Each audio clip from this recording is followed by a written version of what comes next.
Great. Thank you so much. Thank you for your patience. I'll call us to order at 6:35 this evening. Our consent agenda this evening includes our previous minutes and the one policy. Does anybody want to make a motion or have thoughts about that? I'll make a motion to pass the consent agenda. Before we vote, I have a question on the policy, and I guess, Lynn, this would be directed toward you. Do you, since it's a pretty significant policy change, if I assume that it can be tweaked if we get into the first year and find that there's some unanticipated kind of aspects that we hadn't, I mean, it seems as though you all were very thorough in trying to anticipate all the potential scenarios. But if, for instance, there's something that comes up related to the in-district transfer, will we have the ability to tweak it, look at it again, change a particular aspect that we might not have envisioned? That is a great question, Mary. And the answer is absolutely yes. We have our monthly policy committee whose job it is to continue to evaluate the effectiveness of our policies. So this will be up for a regular review.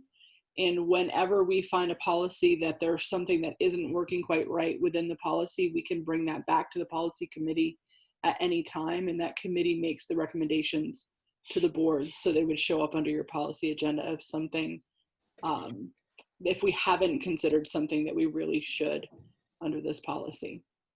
Which in all of this work, there's always that potential when you're developing new policies and procedures for anything really, but there is that revision process that's available to us. Okay, thanks, Lynn. You're welcome.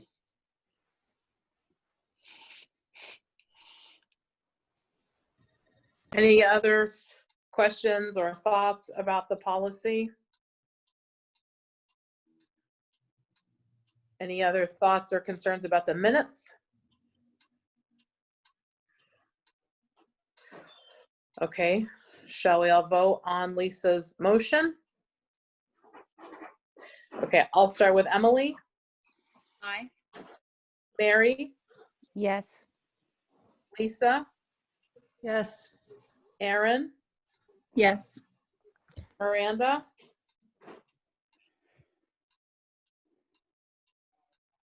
Yes, sorry. that's okay, and Kat?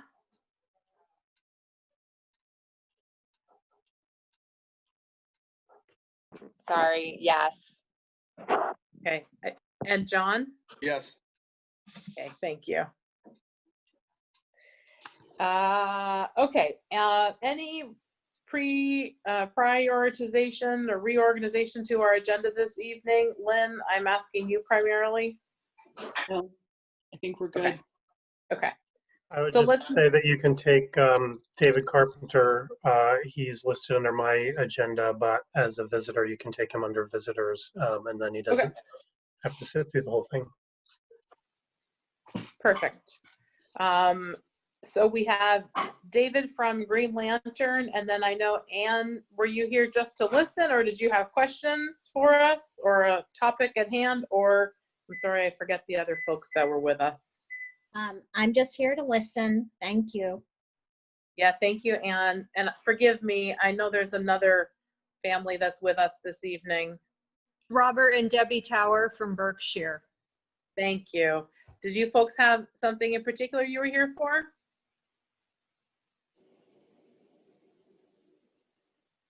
We love having visitors, so I'll take that as a no, you're here to listen. And I'm gonna move ahead with Dave, who has something he wants to talk to us about. Thank you, Dave. Sure. Can you all hear me? Yep. Yes, I see nodding. Okay, great. So every one of these is a new adventure in how I'm going to screw things up or not hit the mute button, or I knocked my computer off my desk at one point. So that was, I am general counsel for Green Lantern Solar. It's the company that you all get net metering credits for from at the current point. I had been talking to Morgan about the potential for putting together a proposal for the district to bring some other schools in. So I just wanted to touch base with you folks first, let you know that that's sort of in the works. I've pulled all the bills from VEC. Lisa Morris was very helpful. We got access to the GMP bill portal. And so we've got the schools all the information that we need. So what I would like to do is put together a proposal that allow the schools that aren't currently on the program to get brought in. We currently have an array in VEC territory that we've done a little bit of rejiggering with to allow some other folks onto that array. As a current customer, we wanted to give you all the first run at it. So I just wanted to sort of tee that up for you. We're still sort of crunching some of the numbers, so I don't have a solid proposal to put in front of you right now that says X number of dollars and X number of kilowatt hours. But I did want to present myself, give you the option to ask me any questions up front. If you understand the net metering program or you've never heard of it before, I can see if I can answer any of those questions, so that when I put together, sorry, I'm outside my yard, I just got a gnat in my eye. So I can put together a proposal that addresses any questions that you might have up front. So I would just open the floor to anybody to ask me whatever they're looking for. Morgan can answer questions from his perspective from the business side of things. But like I said, I'm here to try to answer questions and sort of let you guys all make a decision when we put a proposal in front of you.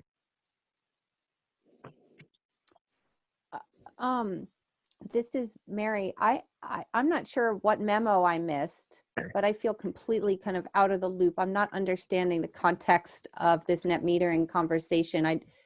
And are we talking about putting solar arrays on some of these schools in the district? Is that what this is born of? Yeah, no. What and I probably should have prefaced this. I know that board members, come and go, and some folks are new to the whole. I'm definitely not new to the board. Okay. I feel very out of the loop though about this conversation. So part of the reason is that the schools where we have net metering agreements in place are the two Richford schools and the 3 Enosburg schools, and they're in a different district under a different board. So the schools that the board members here oversee, none of them currently have net metering agreements. We did try to get something up in Bakersfield a few years ago. I think Aaron and Jean Marie were probably around for that. It was a little bit different in that we were going to host the solar panel on the school, and the structural engineering study came back suggesting that that might not be the best idea. So this program is a little bit different in that there are solar arrays built elsewhere in the utility territories. They are allowed to tie the credits that they generate to any meter on within that territory. And so in Richford, for example, the actual array is somewhere over in the Northeast Kingdom, I believe. Dave, you can correct me if I'm wrong. In Enosburg, in the village, which has its own power company, the array is right in the village, but it's sitting on a different property than what the school owns. And so it's a little bit different than a traditional solar project, which we've also done in Richford, where we plant solar panels on the roof, and it's just tied directly to our meter, and we get the electricity generated from that. Dave, I don't know if that's a good kind of dumbing down to my level explanation of it. That's right around the same level that I operate. I mean, basically what the net metering program allows people to do is let me back up one step, and I don't want to get too far into the weeds on this because I know you guys have other business, but it used to be a net metering project was a project that went on a building. It went in, the electricity went into your building, spun your meter back, and if you generated more than you used, that went out into the grid and the utility would actually pay you cash for that. Well, the utility doesn't want to pay cash and hasn't for years. So what they do is they will give you a credit. Now, the nice thing about that credit for every kilowatt hour that you generate is that you can then sell it, you can use it later, you can do whatever you want with it. So what we do as a company is we build projects and that allows people to obtain these credits at a discount off of their face value without having to do the building, the maintenance. You don't have to have a roof, you don't have to have property, you don't have to do that capital investment. So we do that. There's plenty of investors who are interested in it from a funding standpoint. And then we sell the credits to schools and towns throughout the state. We currently have, I want to say, 50 municipal and school customers throughout the state. We've got 90 projects. They're all over the place. Some of them are in VEC's territory. A lot of them are in GMP's territory. So that's what the net metering program basically allows you to do is purchase credits from us. We tell GMP, send them to that bill, and then your bill goes way down, and you end up saving, you know, between 9 and 11% on whatever your bill is over the course of the year. The other nice thing about net metering credits is the thing about schools in particular is that your greatest generation from a solar panel is in the middle of the summer when there is nobody in the school. So if you're just rolling your meter back in the summer, that doesn't really help you. Net metering credits mean we can take those credits from the summer and apply them in the middle of winter when all your heat's on, all your lights on, everything's running full steam. So that's sort of an overview of how the program works. And Mr. Carpenter, is everything generated by solar? Are there no other power generation sources that your company, or I'm sorry, that Vermont Electric Co-op gets the credits from? I think there may be one or two wind projects in the net metering program. Wind has not been a very popular renewable resource in Vermont. Everybody has a different opinion on whether that's a good thing or a bad thing. But as far as VEC's territory goes, you know, the Georgia Wind Project and the Kingdom Community Wind Project, those are all, none of those obviously are net metering projects, but there's very few other net metering projects other than solar ones right now. Does that answer your question? That does answer my question. I guess I have some concerns going forward in the far future about solar. Mm-hmm. It's not exactly,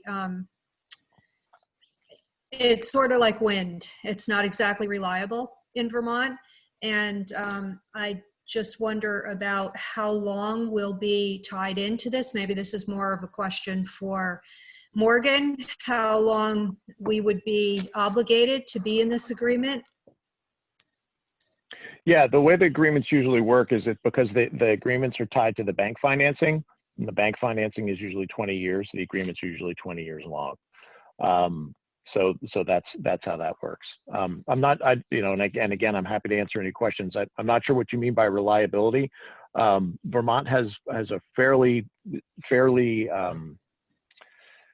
typical, fairly steady generation curve. It vary widely. I mean, obviously we're not Nevada, but the production we've seen has not been something that's got us all pulling our hair out. So, you know, we're building these because they work, you know, and it's not really a terribly risky venture. I mean, like anything, there's obviously some risk built in, but reliability is not really one of the things we've had to deal with. Thank you. Sure. Dave, can you clarify for me? So if in this arrangement, individual schools are not putting arrays on each of the buildings, we're essentially, so we maintain our connection with Vermont Electric Co-op, and the Yep. power that you all from your arrays around the region generate Mhm. is kind of essentially going into the grid. And so we're still obviously on grid power that is coming from these photovoltaic arrays. That's correct. But when you're talking about the kind of the contract obligation in 20 years, if we're not investing in a loan to put a massive array on the individual buildings, are we investing in the arrays that you all are erecting in various areas around the state? No. The way we look at it is that the schools, the towns, which are primarily who we contract with, are our customers. We have a thing that generates widgets, and those widgets happen to be kilowatt hours, and we need to sell those to people. And so we sell them to schools and towns primarily. We sell them at a discount off the face value of them. But there's no obligation with regard to the array. There's no operations, no maintenance. It's simply we are selling you these things, and then we're telling GMP to apply those credits to your bill. And that's the whole agreement. I think, Morgan, you probably got one. Well, I know you have one that folks could take a look at. And I'm happy to send you just sort of a draft blank version of one that we would use. It's a standard contract that we use, so you could see what's in it in terms of obligations. Yeah, I can certainly send one of the ones from Richford, which is the most recent one. I think we've signed up around to board members to look at. The way that I try to wrap my head around it is that if we want to be using solar in some way, the two options available to us, as I see it, would be that we could build the array and own it and collect all of the credits for that and collect all the benefit for that electricity. But it comes with the requirement of maintaining it, which I think in Richford we're finding out is not as simple as we hoped for the project we have at the high school. So maintaining it, you're also kind of hit with the upfront cost of putting that array up. In Richford, we had a grant that significantly reduced the initial cost for that, so it made sense there. In this case, you have no obligation, as I understand it, to the array. You're basically just saying for the next 20 years, we're going to sell you our solar credits, and the benefit to the school is going to be X percent or X dollars. Is That's that correct. locked in? I'm sorry? Is the savings locked in as far as if you say, okay, we're obligated for 20 years and we're going to save, X percentage? Like, is it locked in any sense, or is it variable? Yeah. No, well, the rate is locked in, and I keep losing video, so I hope you all can still hear me. The rate is locked in when the permit for the array is granted. So that's how.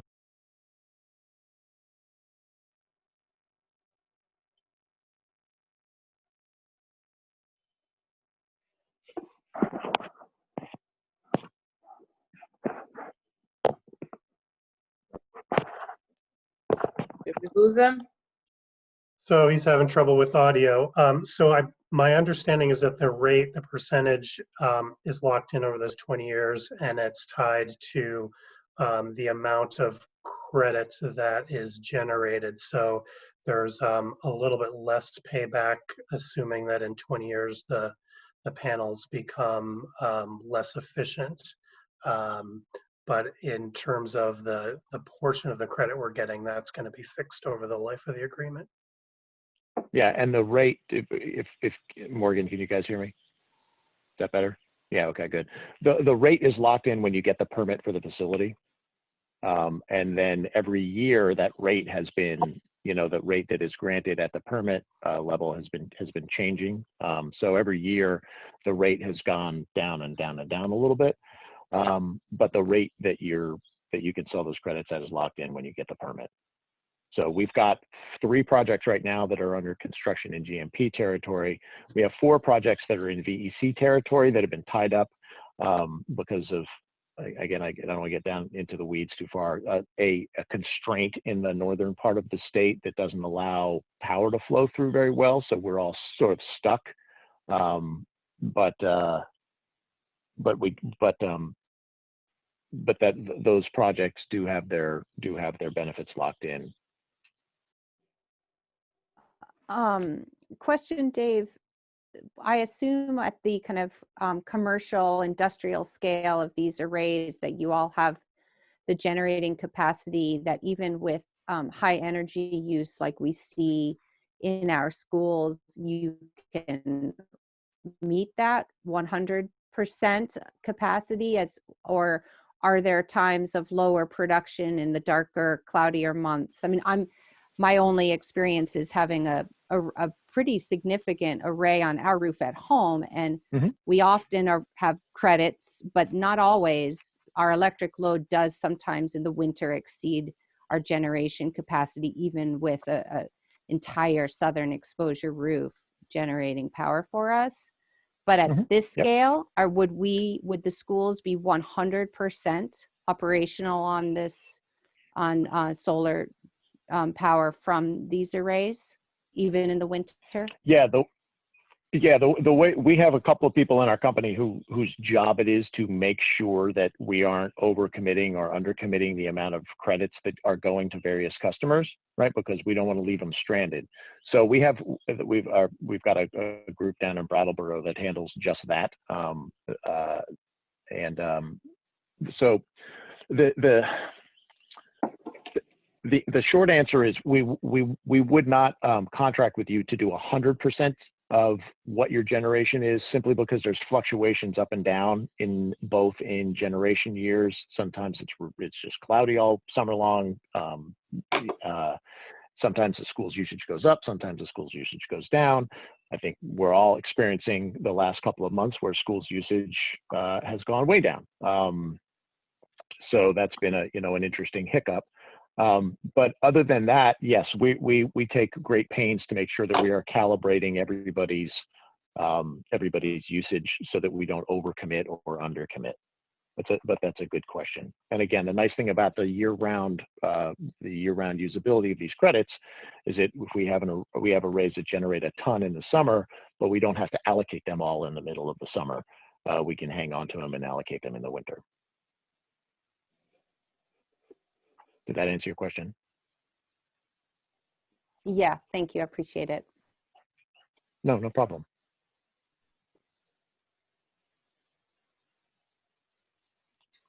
Mr. Carter, I have another question. Yes. I think Mary just touched on my reliability question, clarified that in terms of weather-related usage or generation.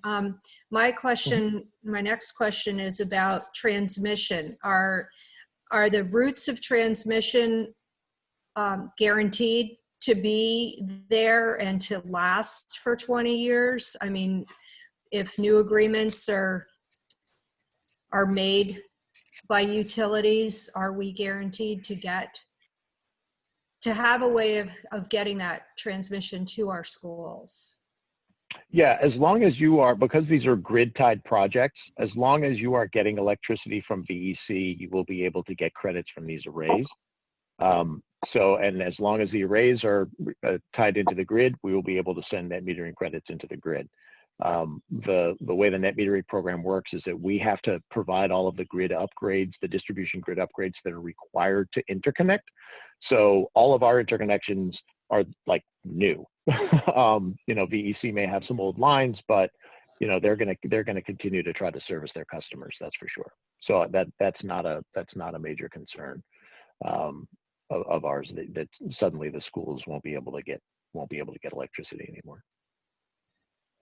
Does that answer the question? I think so. I was mainly concerned about agreements between the various parties, not necessarily physical equipment. Yeah, I mean, I'm having a hard time imagining a scenario in which we would not be able to deliver power to the grid and the school would not be able to receive power from the grid. That seems like that would be a pretty remote possibility. Okay, I'm just asking because 20 years is a really long time to lock into something. Thank you. Understood. Nope, no problem. Thank you.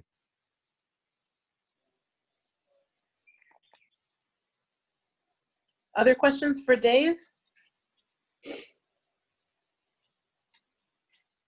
Okay. For those of you who like spreadsheets, I will make sure that there's a spreadsheet attached so you can follow all of our math when we present this to you. If it weren't for spreadsheets, I would be a hopeless case in terms of doing the calculations that need to be done. So I will make sure that you guys get that over the next couple of weeks.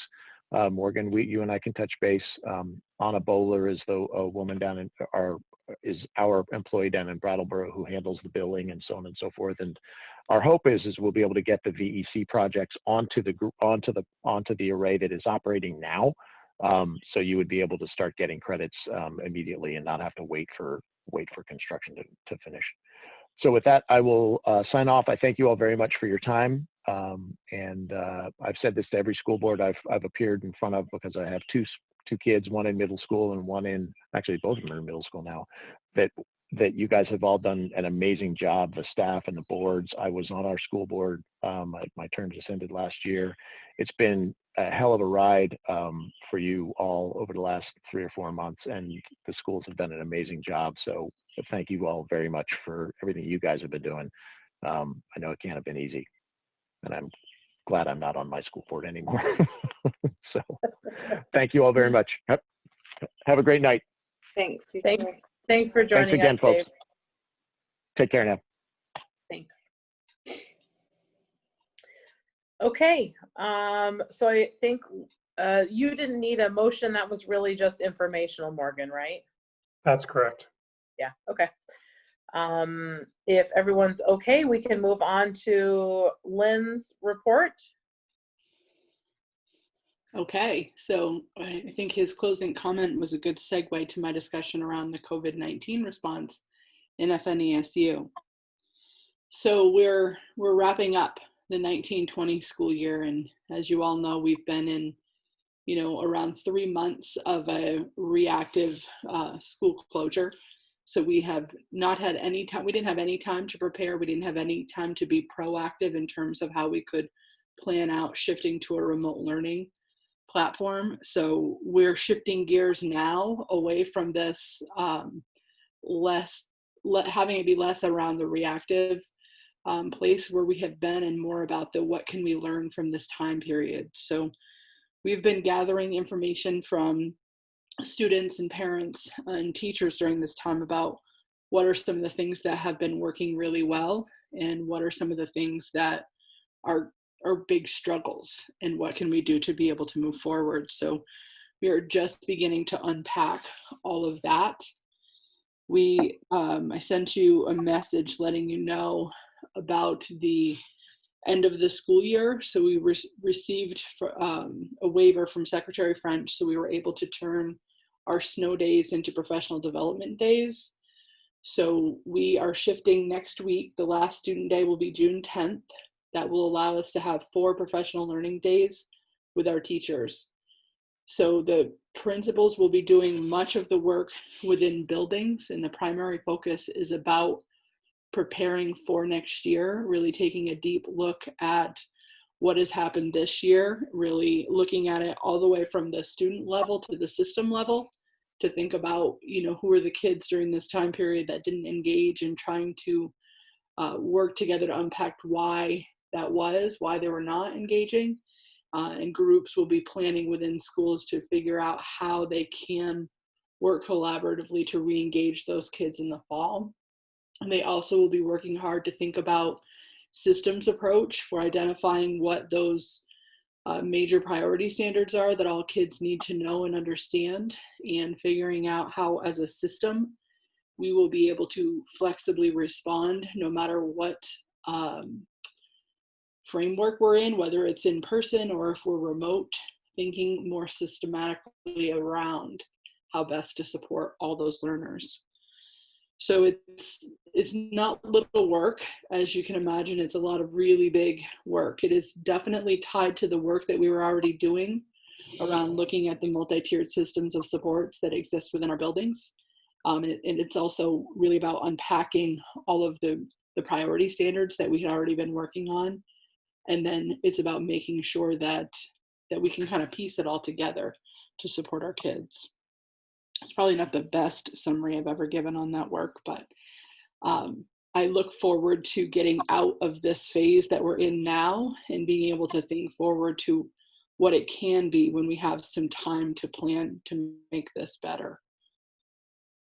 So I'm going to shift now into end of the year celebrations, and I'll let the principals talk a little bit about how they're celebrating their students at the end of the year. So could we just maybe have each principal share their plans? I know that they have been working together and have shared that. Do you guys want me to talk first, or are you kind of ready to? Yeah, I'm springing this on. Sandy's ready. Want me to go? Yeah. Okay. So we are planning our celebration on Tuesday evening, June 9th. And all the students are meeting in their individual vehicles at the Public Safety Building for a parade through town. And so they'll all be in decorated vehicles, hopefully. We have the fire department that's leading and ending that parade as well. So there'll be a slow progression down Main Street, and then they will end up in the school parking lot.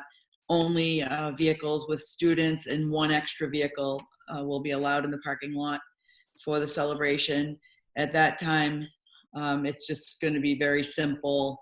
We will call one student at a time out of the vehicle to come and get their packet, which will include their diploma, their gift, which is a book and a pen, and there's a couple of other things. We have an ice cream certificate. It's just a little packet of things, and we're making them each an individual cake that says congratulations with their name on it that will be boxed. So we usually do cake and punch at the end. So since we can't do that, we're sending them home with their own little graduation cake.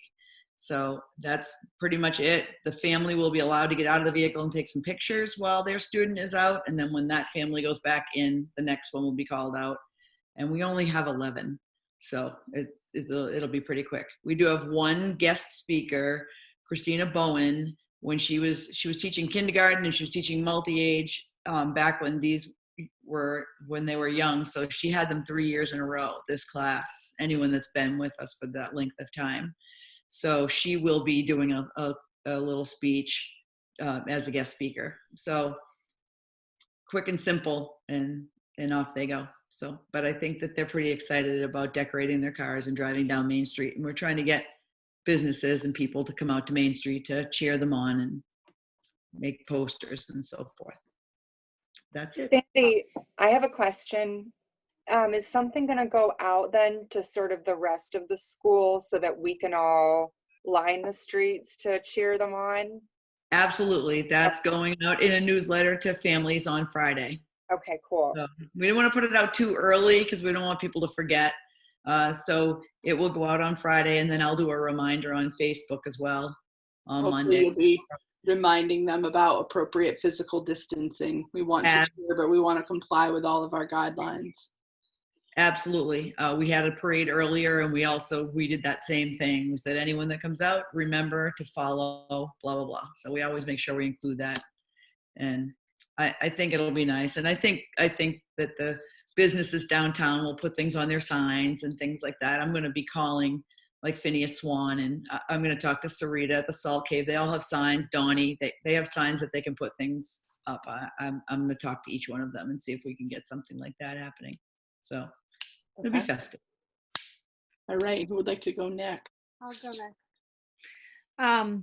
We also are doing a parade. It's going to be an end of the year parade, but part of it will be to honor our 8th graders. So that's starting at 3 o'clock on the 9th as well. And we'll be going down through town. We hope to either have every car or different cars with the students' picture and a sign on it, or to have the kids in it themselves. We've asked them all and put that out, but we aren't so sure if everyone's going to be able to be there, but we will have all their pictures on a car and to honor them. And then at 7 o'clock that same evening, we're sending out our virtual graduation that we've put together. It's a whole video long of all the pieces that we would normally do in person, but we've put it together in a virtual way that will be going out to everybody to watch and to see. Earlier that day, also, the middle school teachers are going to be going to each house and dropping off their certificate and a little gift basket of stuff. And we hope to film that and put it in quickly to that bigger video if we can make that happen. But they'll be going out around to each house. And I know they've been trying to figure out exactly when to do that and talking with each family. That's all the little pieces, and hopefully it'll come together on Tuesday night, that Tuesday night. All right, Christy or Lenny? I can go. Ours is similar in some ways. We just hung a banner on the ball field fence on 105. So if you drive by, you can see it. It's a big picture of all the students, so not individuals, but it was a group shot, and it looks fabulous. So that was the first thing we did. On the 11th, from 5 to 8, we will have a very small parade of people going to each individual house. We just finished doing the route for that. We have a decorated bag and some balloons, and with their certificate, awards, a couple small things that we're doing for them. And then our parent group always buys them high school sweatshirts, so those are in there too. So we'll deliver those. All the middle school teachers are going, and then there'll be a few other teachers, ones that maybe had them earlier. And I sent an invitation out to all the families so they know, and we put on it that if they're inviting their family, just know that we're following all the physical distancing and wearing of the mask. Let them know that. And then we have put together a series of videos of everyone giving out the awards, and splice them together. There's a slideshow and music, and so that'll be shared as well, which I'm sure we'll share on social media too. Okay, Lenny. So we're doing some similar stuff to Sheldon, where we've worked on putting together like a digital photo yearbook type thing that we're going to send out. And that'll be timed up with when we also send out a video where the teachers have filmed giving out their awards, both the unified arts teachers, classroom level stuff, and then some bigger traditional awards that students earn. So we're going to kind of do a digital video ceremony of us giving out the awards, and those two things will be sent out to be watched at a designated time that's going to line up with when we do our all-school parade. And what we're doing is, we haven't nailed down a time specifically. We were kind of waiting for a little bit of guidance what the end of the year was going to look like for teachers and some of the other work we have to make sure we kind of picked a day that didn't conflict with other things. We decided that we're going to actually wrap in this 8th grade celebration parade with also our whole school end of the year goodbye parade, because a lot of the other teachers, we figured it would make sense for them to have an opportunity to say goodbye to their kids as well. So what we'll do is we'll do a parade in which we will all be stopping at the various 8th grade homes to drop off those certificates that we've announced those awards to via the movie. But we also will have all the other teachers who are available going along, saying goodbye to anybody else who wants to be out on the parade route. We'll post that parade route and the time as well, along with the expectations for proper social distancing. And then think that's, we also did the same thing with getting the 8th graders their sweaters that matched the corresponding high school that they're going to be heading off to. So I should have started this conversation by saying the guidelines for end of the year celebrations have been complex, and they have evolved 4 times. Our latest guidance came last Thursday.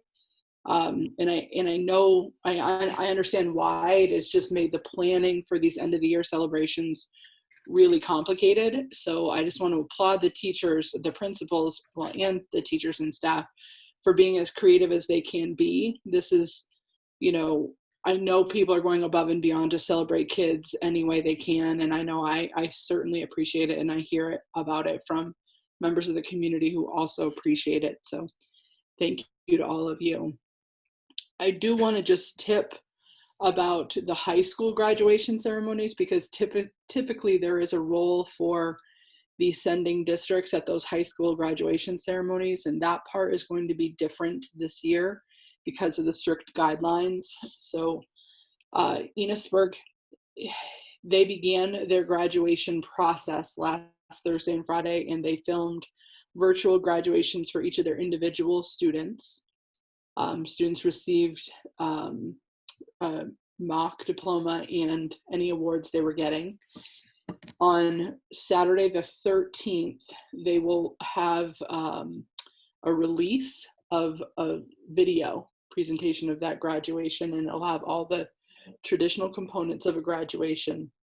We'll encourage families to have a watch party in their homes with their families, and then they will come back to the school and they will have a drive-through graduation ceremony so that each child can drive up, get their actual diploma. They'll follow it up with a parade through the community to end as well, that typical Dairy Day parade route. For Richford, there's the guidelines were really strict, and when we first began planning, we thought that our 2 high schools would end in a really similar place, and what we found was that Richford's class is around 1/3 the size of Enosburg's class. So they had the capacity to do it a little differently than Enosburg did, just because of the number of cars that were going to be involved. So Richford will be held Friday the 12th. Their ceremony will be live but different. So they'll be beginning at the high school. They'll have a parade route that will go out through their town. They'll end up back at the elementary school, and it'll be very strict for both high schools in terms of how many cars will be coming on property. We had to be very strict about those limits. They will have designated parking areas that will be pre-measured and lined. They will line up in kind of a horseshoe, and there will be a stage with just a few people on it. And they will run a live graduation ceremony at Richford, following all of the physical distancing and the mask requirements and group sizes as well. So that's kind of it in a nutshell. It is not, the high schools did not want to have any board members think that they didn't want you to be involved. It's just been very, very complicated to figure out how to remain within the guidelines. So for this year, we won't have space to be able to have all of the board members who are typically involved in those graduation ceremonies. So it will just be one of the UUSD board members for each of those celebrations. Any questions about any of the end of the year stuff? I don't have any questions, but I just want to thank the principals for being so creative. I love how everybody's doing something a little different, but it's so amazing what you're doing for the kids. I know they've worked really hard on that. I appreciate that too. So we are, as I told you in the beginning, we're waiting to shift into our planning for what comes next, planning for summer and planning for fall. And, you know, we're in this waiting mode for guidance, which we have been throughout this process, because there's not been a blueprint for how to navigate a pandemic in our schools. So We know that there is going to be guidance that's coming from the agency, and we believe that they are collaborating with other groups, certainly the Department of Health. What we do have is some recommendations that came out from the CDC, and I did link those in your agenda so that you could take a look at it.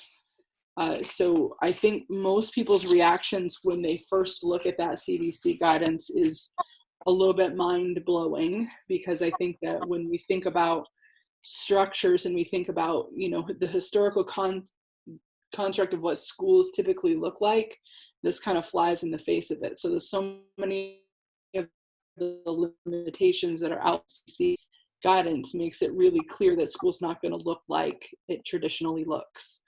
So when we're thinking about summer, I'll start there. We're really having to think small.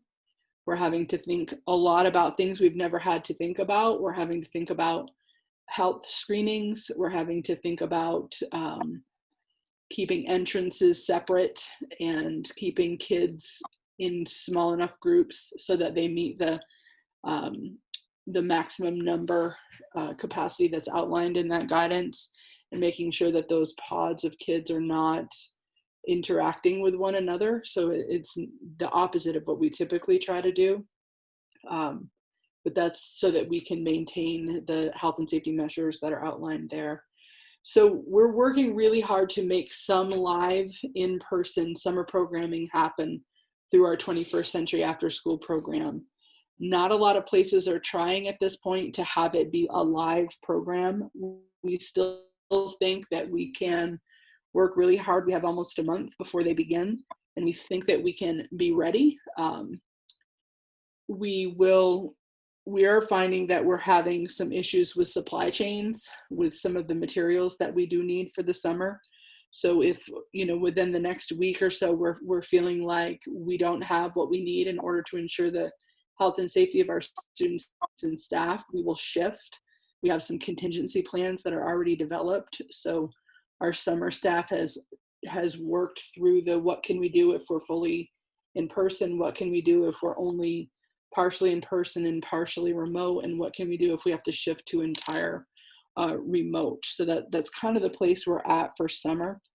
We have made the decision that we're not doing any transportation for summer programming. As you can see from that guidance, the transportation restrictions are significant. So it is one person to a seat, kind of every other seat, alternating space. So we've taken that off the. So again, the focus there will be on the small groups. I know some of you are very interested in, oh, go ahead. I'm sure who said Lynn, that. I'm sorry for the interruption. The guidance you're talking about, is this from the state or the CDC recommendations? Because in the agenda, that wasn't an actual live link, so I wasn't able to click over to see the CDC recommendations. Oh, geez, I didn't realize that. I apologize. So that we have some guidance from the agency on summer, and we have some CDC guidance. We know there'll be more coming for the fall, but we believe that the fall guidance we're going to get, Mary, is going to, a lot of what the CDC has recommended will drive some of those decision points for the fall. So I apologize. You actually working live link to that CDC guidance.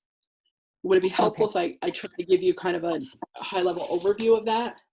Or do you want to read it? That would be great. I mean, I've been hearing kind of a fair amount about the transportation piece is going to prove to be one of the more challenging hurdles. So I'm definitely curious about that. So the CDC considerations for schools are really broken down in several categories. So the first is about promoting behaviors that reduce the spread of the virus. So it's about education in terms of making sure that everybody understands how important it is to follow those requirements in terms of what if they're sick, staying home, and making sure that they're doing their part to prevent the spread by exercising, appropriate hand hygiene and covering sneezes with their with their elbow and things like that. Also going over the expectation that everyone, including students, will be wearing cloth face masks for summer programming. The guidance talks about ensuring that you have adequate supplies like hand sanitizer, soap, etc., disinfectant, things like that.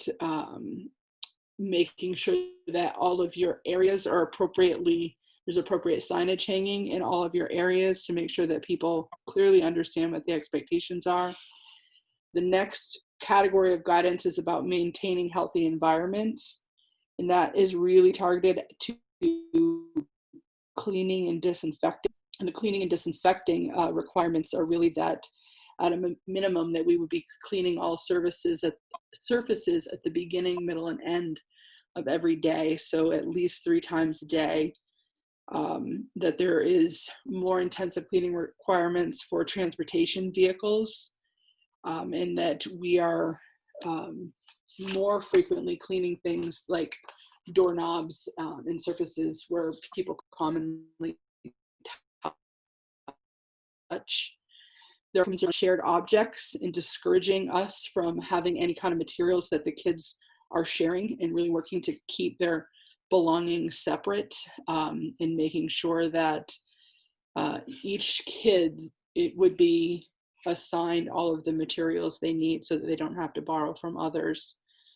And then there's a lot of things that are more related to the work that our custodial staff will be doing in the buildings, like taking a look at our ventilation systems and making sure that everything's in proper working order, looking at our water systems and making sure that during this time where we've not had a lot of people in the buildings, that our water systems are functioning appropriately, and that we have done any cleaning or preventative work that we need to do on those systems.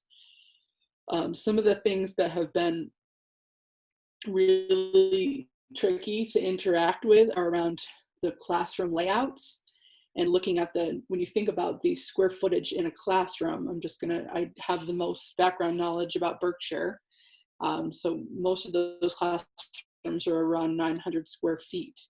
And you need to have 6 feet of physical distance between kids in each of those spaces.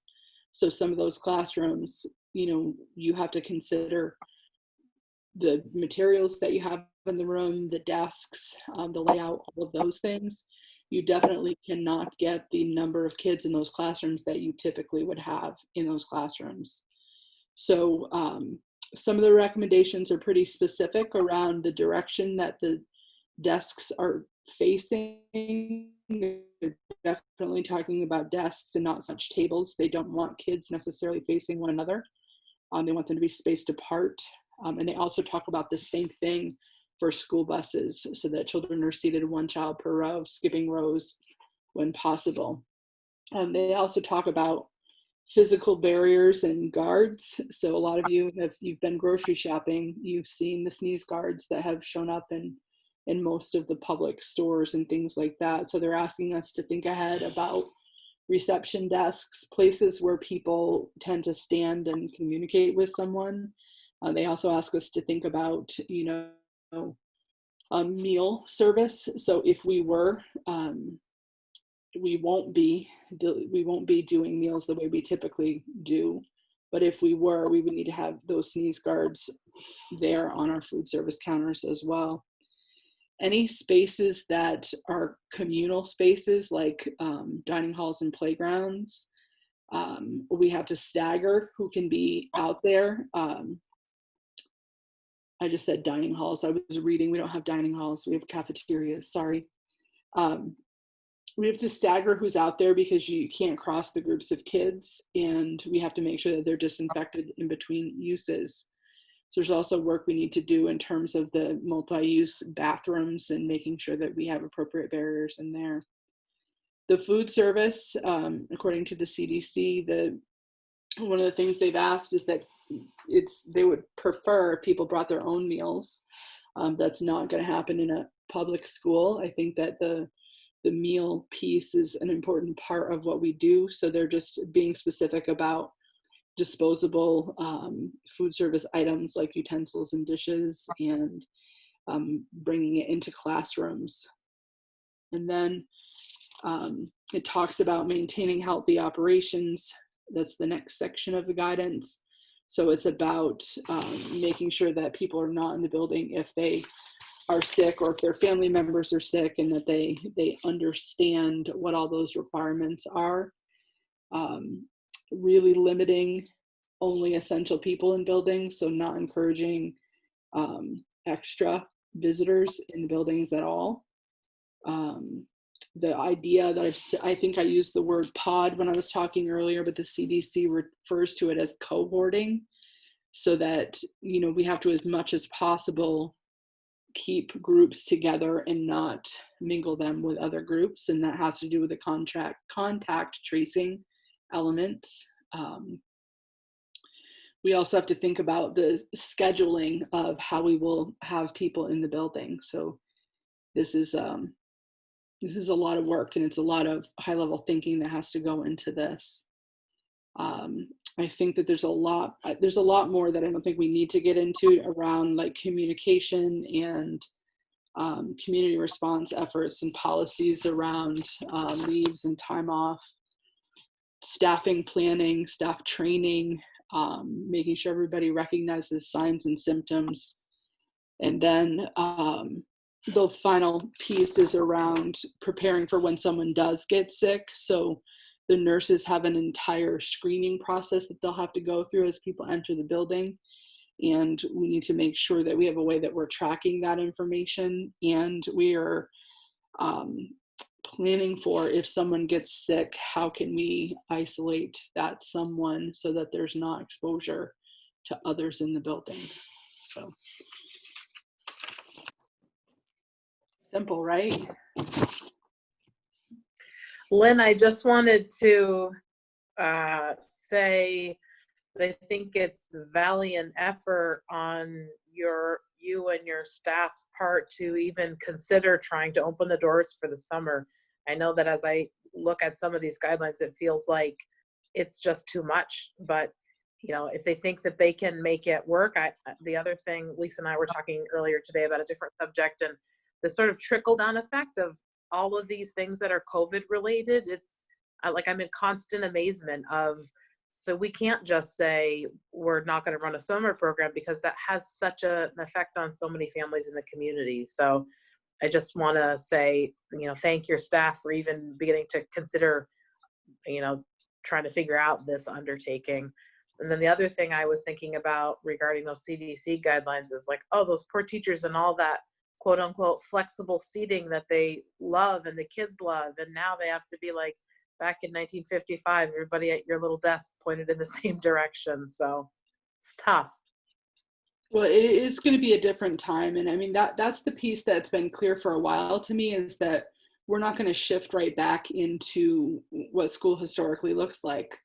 Until there's a vaccine, we're going to be in this response phase where we're having to figure out ways that we can meet the needs of our students. And I think we're going to have to be able to be ready to be partially in person, so that we might have some kids in the building, some kids out of the building. This is some of the summer work that'll be connected to the guidance that's coming, is figuring out, is there a staggered schedule we can figure out, or will the guidance include things around kids at a certain age level being remote and kids at another age level being in person? So those are some of the unanswered questions that we really need before we can plan deeply about where we're going to go from here. So as you can imagine, there's a lot of work ahead of us, but you know, we're committed to doing the work because, you know, we're worried about our kids. We would love to have them all back. We know that, you know, the toll that this is taking on the, you know, the mental health needs and the social emotional learning needs of our students and our staff and our communities is huge. And although that's what we would like, that's not the reality. So the focus needs to continue to be on the safety and the well-being of our students and our staff. And that's kind of the angle we'll take in this. So as we're preparing, we'll be preparing to be in that hybrid mode. We'll also be preparing to be in a fully remote mode if that's where we need to be, or we'll also be preparing for how can we, in response to positive cases in our community, how can we be ready to shift quickly from maybe a hybrid in-person model to a reactive school closure. So those are all conversations that leaders are having and teams around the supervisory union are having to plan forward. So I appreciate your comment, Jean Marie, about summer. And I think that, you know, we all want that. We want it very much, but I've been clear from the beginning. If we're moving along and there are pieces that are not coming together, I'm not going to hesitate to pull that plug if I have to, because we have to be able to ensure that we can meet the needs of everybody who's going to be in those buildings. And if we can't, we will have to shift into the remote piece. I did want to, we're going to talk a little bit about summer meals, and I know Dawn's on this call.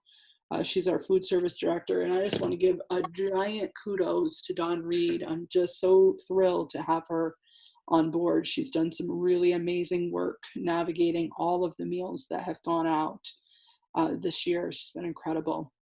So Dawn, do you want to just start by giving kind of a high level summary of where we're heading with summer meals?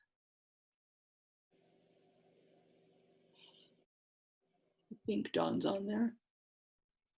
There she is. So I'm here, Lynn. What we're looking at for the summer meals is right now we are delivering meals, busing meals to the homes as of, that's going to continue until June 30th. And then once we hit July 1st, that piece of the meal piece of it is going to change, because we're going to have to go into a pickup point only, which will mean parents will have to come to the schools and pick up the meals. They can pick up, you know, just like what we're delivering now.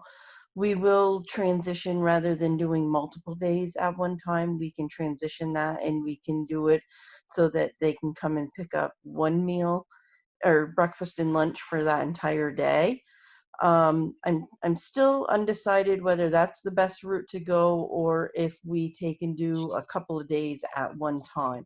So those are just pieces that we're still looking at and figuring out. The last week of delivery is a Tuesday on June 30th.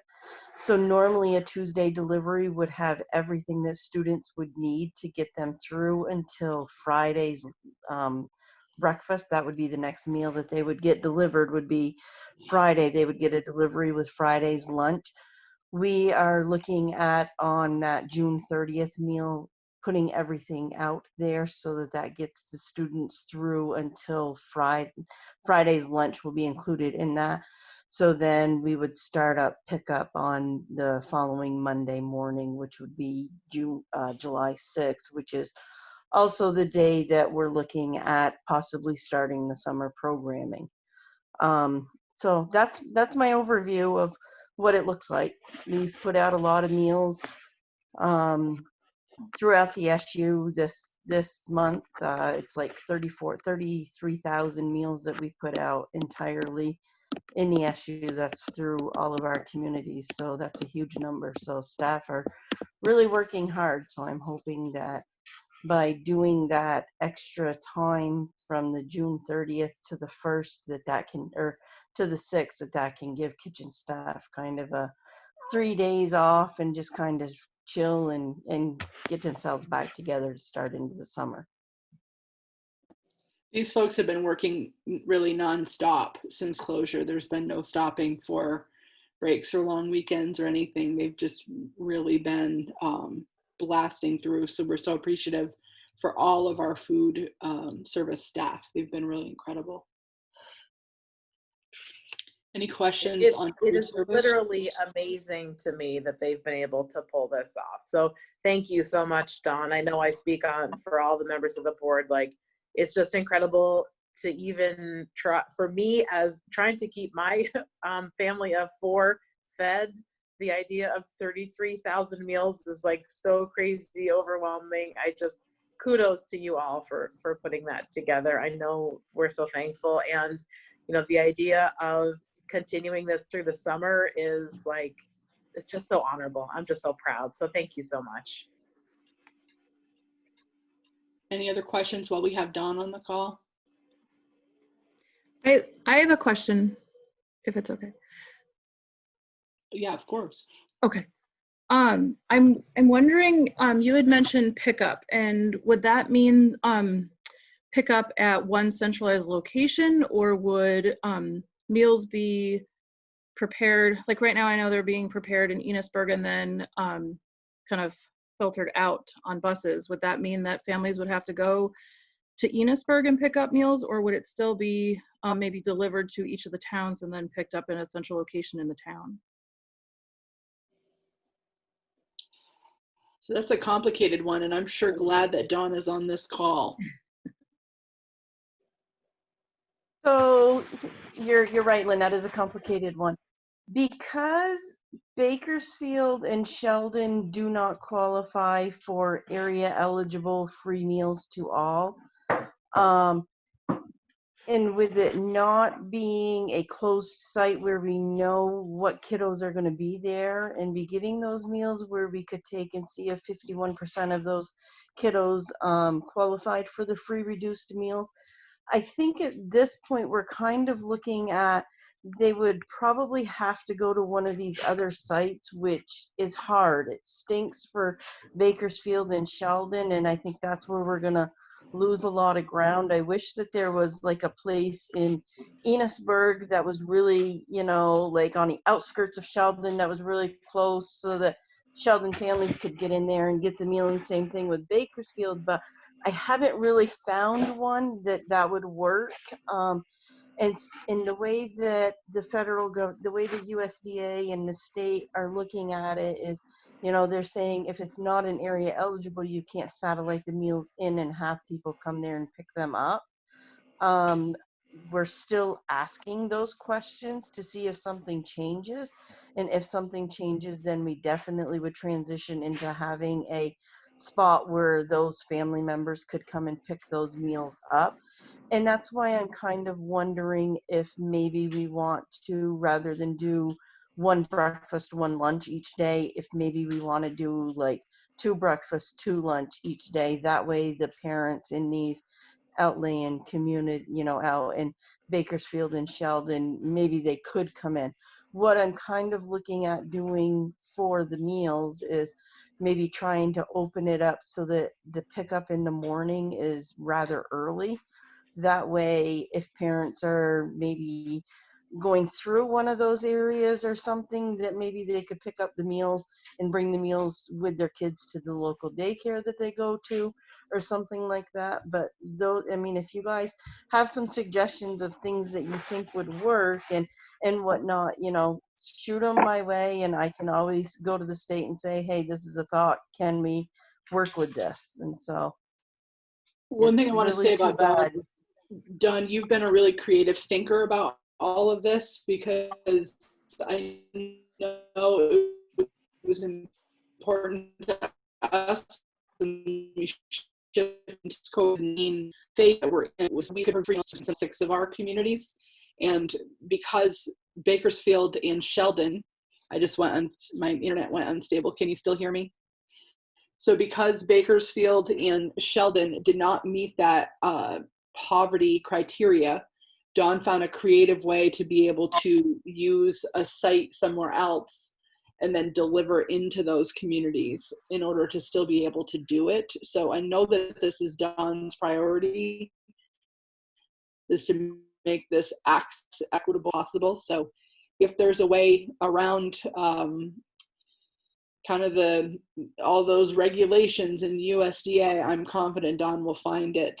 And we will continue to keep advocating to be able to have greater flexibility with these things. But in the meantime, it sounds like where we are now, that's the best that we can do, is to make sure that all Sheldon and Bakersfield families understand that they can access in any of the other communities who are serving those meals.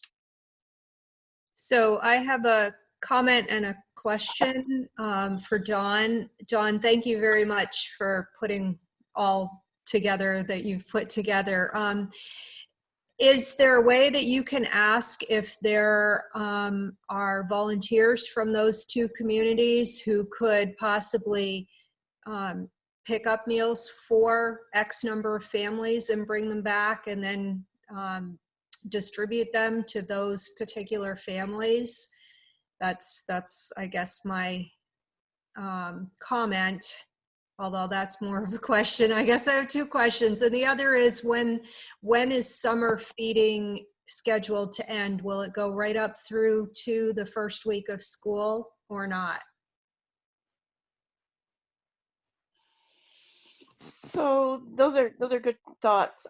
We can possibly, that's kind of just something that we've been toying around with, an idea of being creative and trying to figure out, is there a way that we can somehow get meals delivered? I try to, what I'm trying to do is I'm trying to keep all schools in the SU the same, because we are the same. I mean, we're all the same SU and everything. So I think that if we try to take and come up with some volunteers to deliver some of those meals into some of those families in Bakersfield and Sheldon, it's also something that maybe we'll look at in the other communities as well, because I think there are communities and there are parents in all of our communities that have issues where it comes around with transportation and whatnot. So it definitely is something that we can think about and that we can try to work on. And then as far as the summer meals goes, I haven't really thought a whole lot into when we're going to stop summer meals.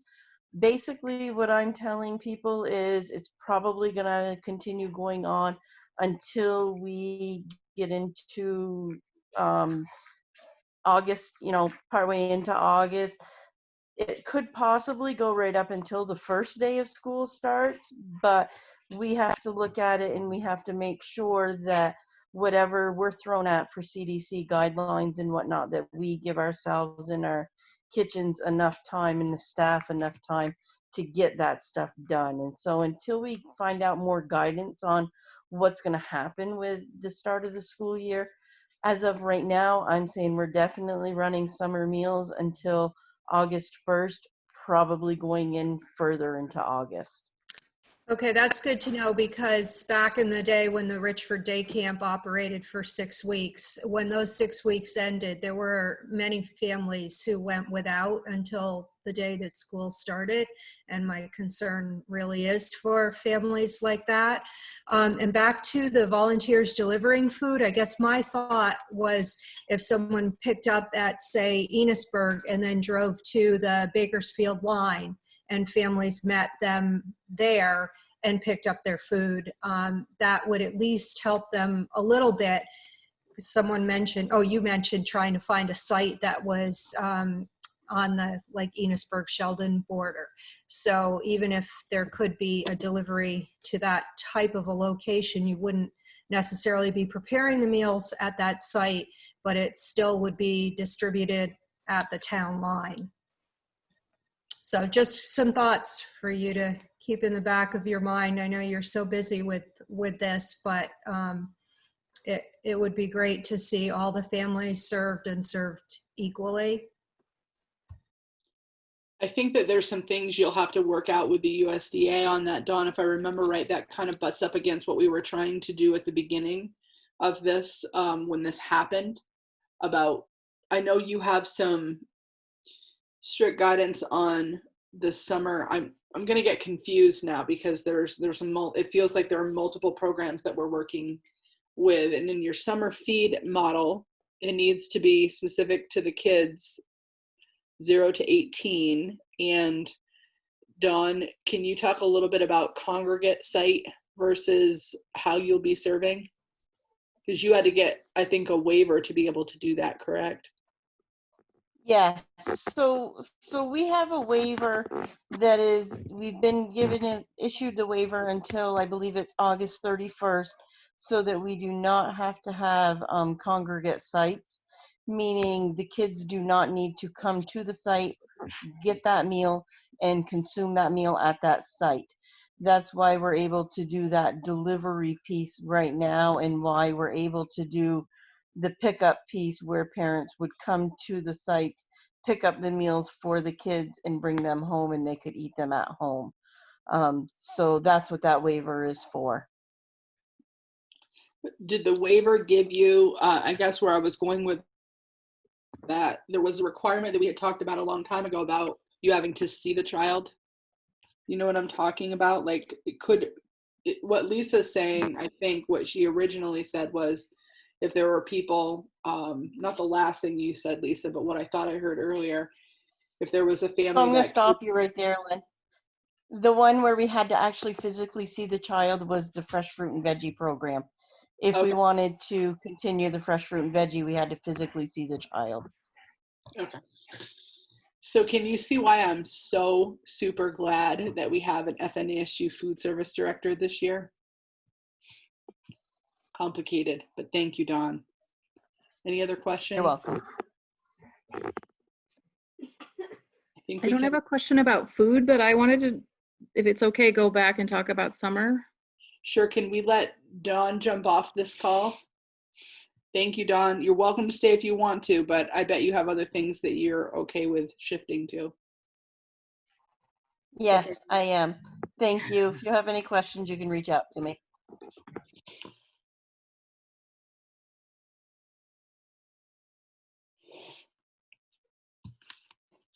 Okay, Erin. Okay. So I was reading the survey this morning or this afternoon about the summer program, and noticed that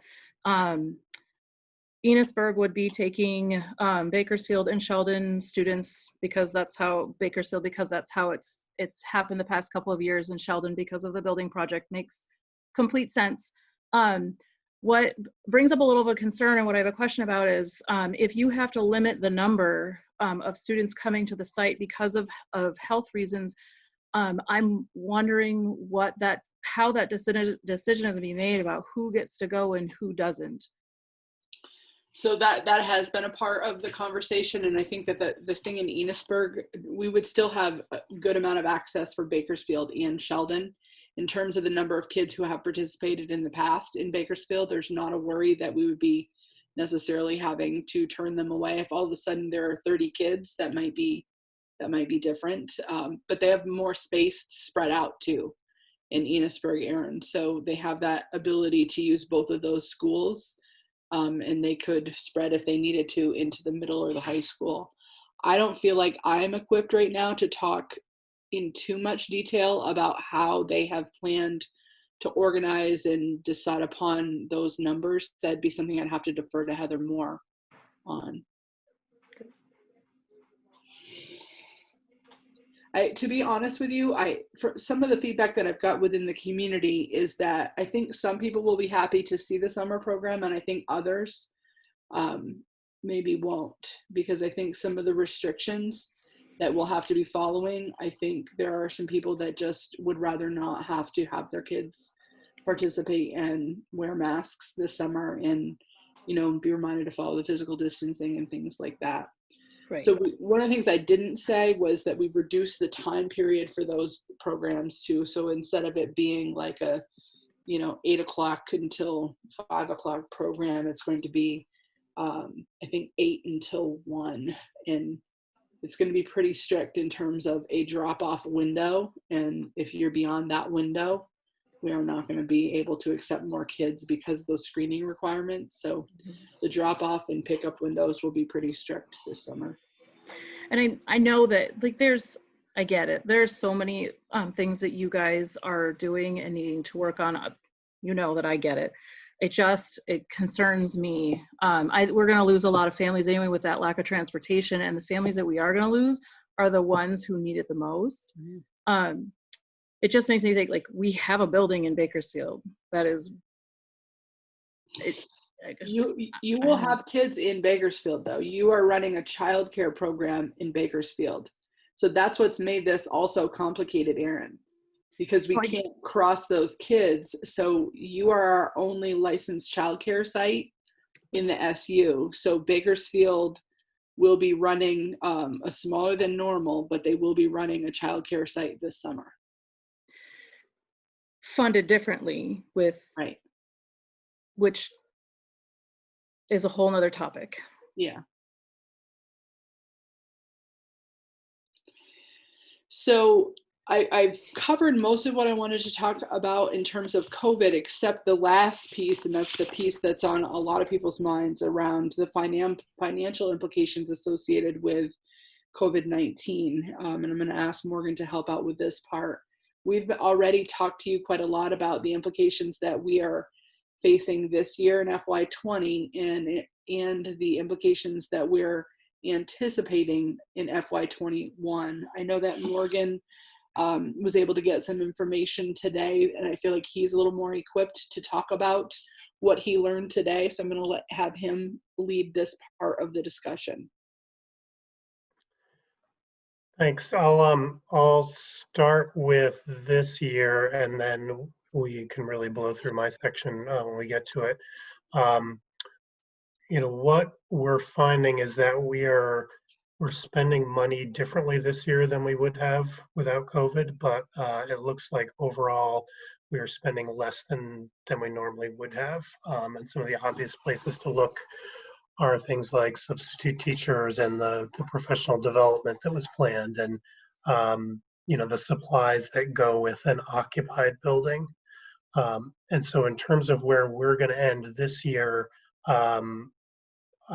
you've got the report that I sent out today or yesterday. I haven't updated the my anticipated year-end figures, but when I go through it, every category that I would change with any significance would be down.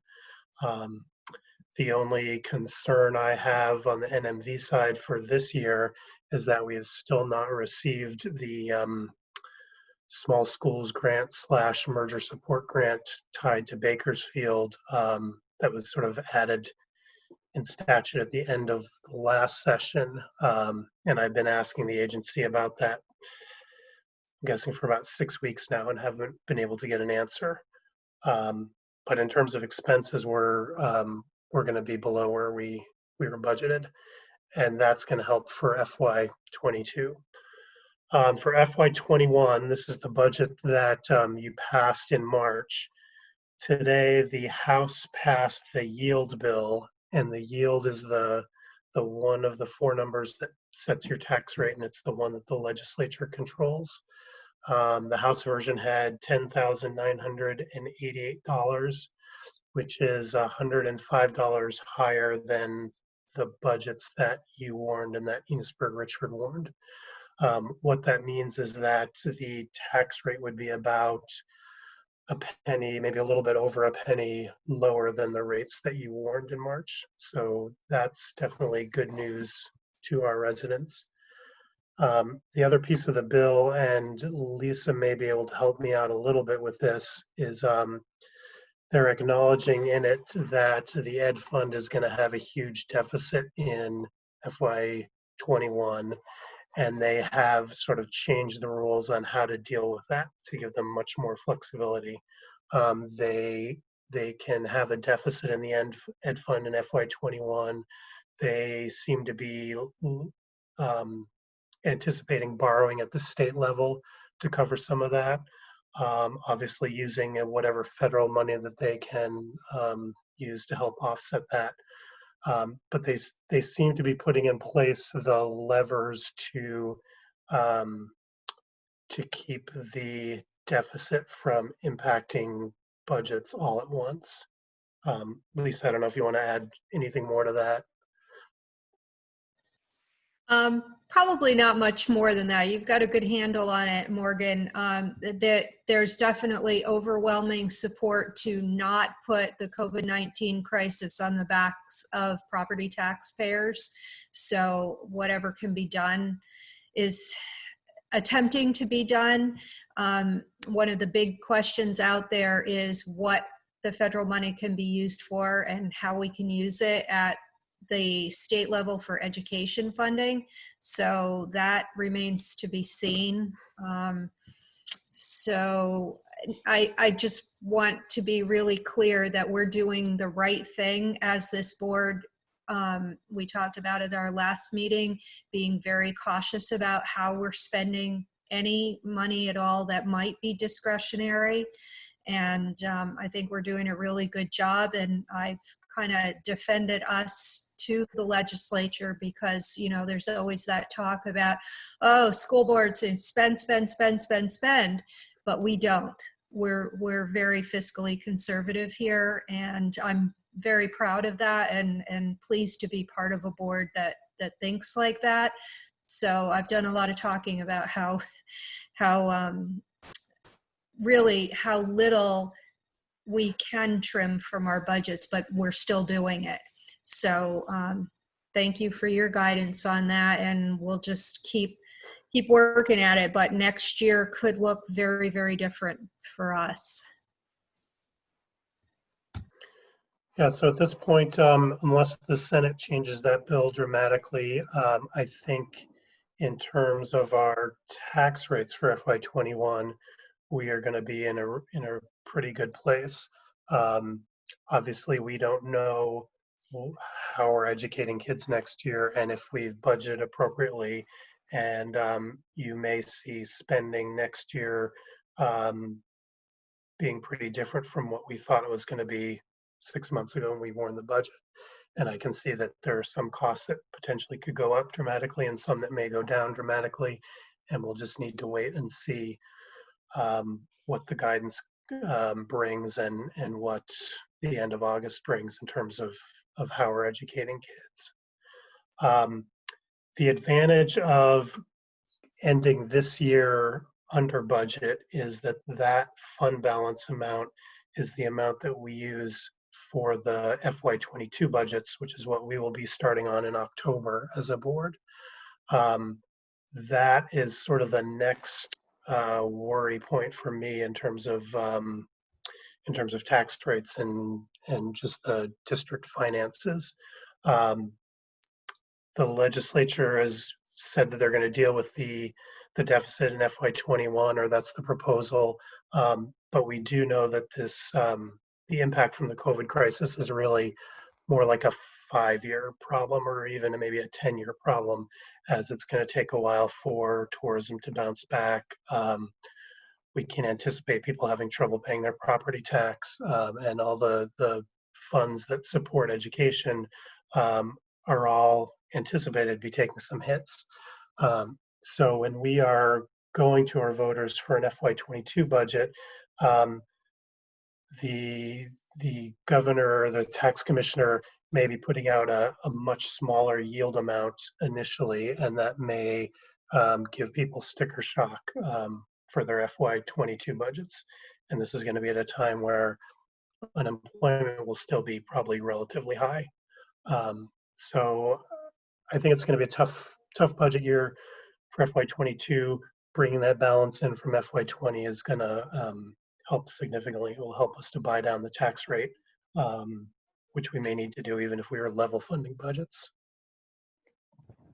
Hey, Morgan, quick question. I know that you and Lynn talked a little bit at the last meeting about this potential issue with the way the busing and the busing costs, because we haven't technically been busing children, we've been busing meals this last 3 months, and what that financial hit might look like. And I don't know if there's been any clarification or resolution around that, and if any of the surplus that you're seeing from some of the savings that we have realized in this stretch may be able to be applied to some of these potential busing costs. And looking further into the fall, if guidance turns out that we have to double the number of bus routes because we can't carry as many children per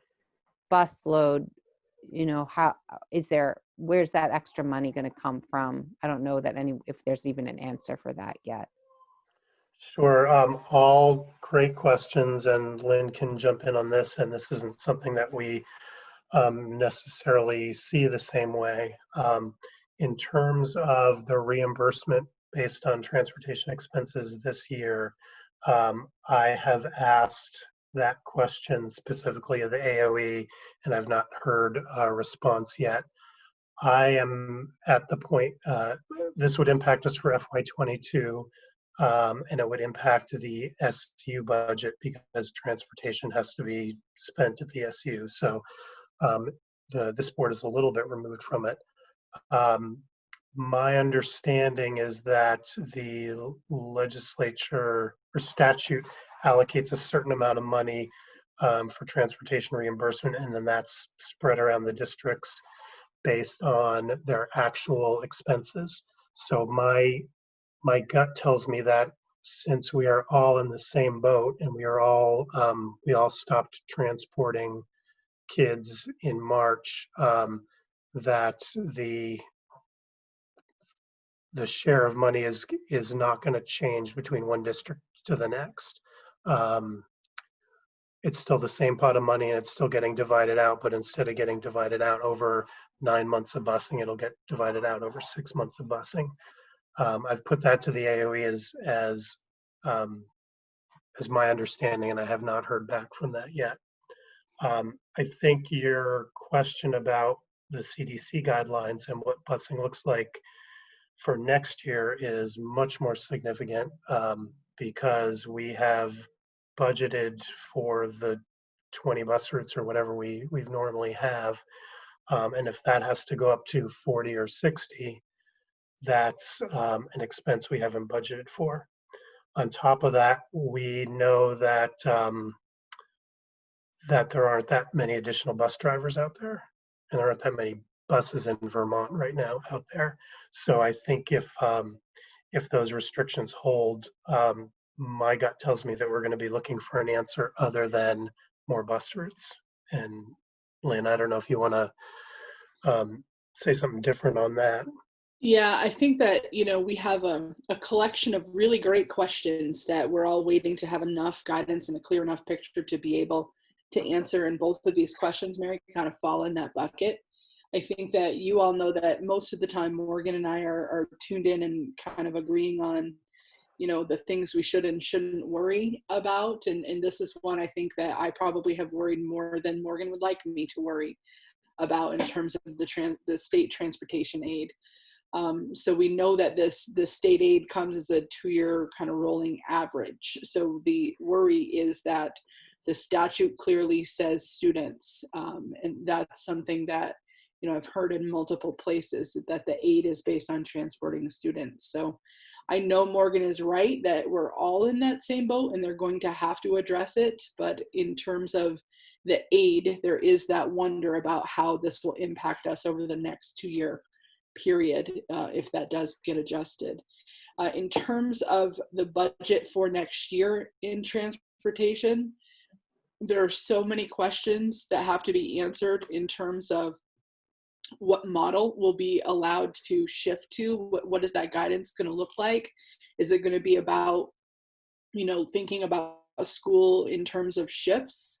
Will it be thinking about school in terms of a certain population of students by age group or some other way? And until we can unpack that, we can't really calculate out how many buses that would require. Morgan's absolutely right. They're not physically 60 or 80 buses and bus drivers out there. So if we were able to have that many kids in person and we were still having to provide the transportation for all of those students, we would have to be looking at a very staggered start and end time for both kids and for faculty. That's kind of the best answer that I can give right now. But this is some really forward thinking without having enough guidance to give a good, thoughtful answer yet. But no, we are thinking about it, Mary. And even that solution would cost money because we're now, although we're not adding another driver or a bus, we're tripling the miles that they're putting on the bus. Right. Yeah. Thanks. I appreciate that. So I don't have anything else under COVID. So I'm ready to move on unless anybody has any other questions. Lynn, I do have one final question. I mean, I have a million questions, but I do have one more pressing one on my mind. Looking ahead to the fall, I mean, we still have time, and I'm sure there'll be a lot more guidance, and it sounds like it changes by the week.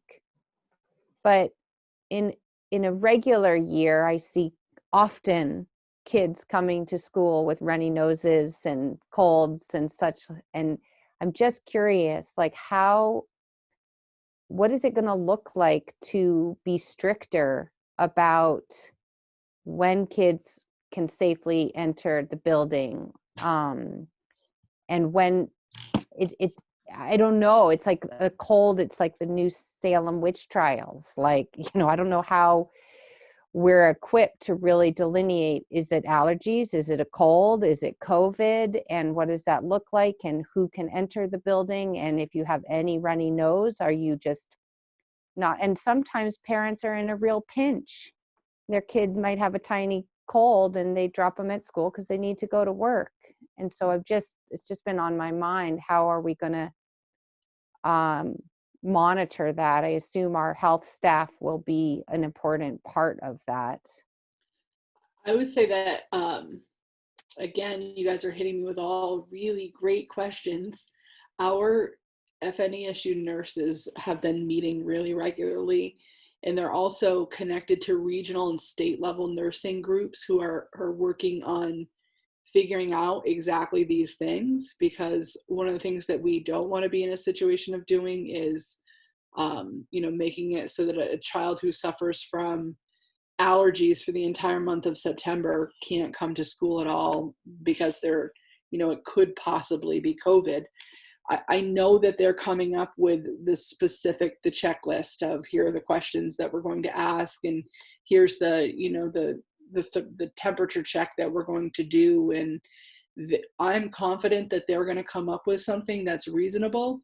And when I say reasonable, it might not feel reasonable to everyone, because not everyone's going to like the answer that they come up with, but it's going to be reasonable in assuring the health and safety of the people who are in the building.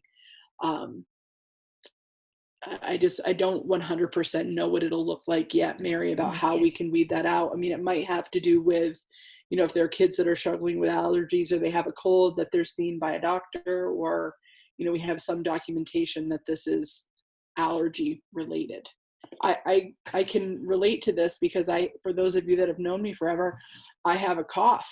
Like, I have a cough that I have all the time. And I feel like every time now that I cough, I have to mute myself. I don't want people thinking I'm sick. I'm really not sick. It's just the cough that I have. But we're living in that world where, it feels strange. Like, people are going to look at you if you cough or sneeze in public. And unfortunately, that's kind of our new reality that we are in.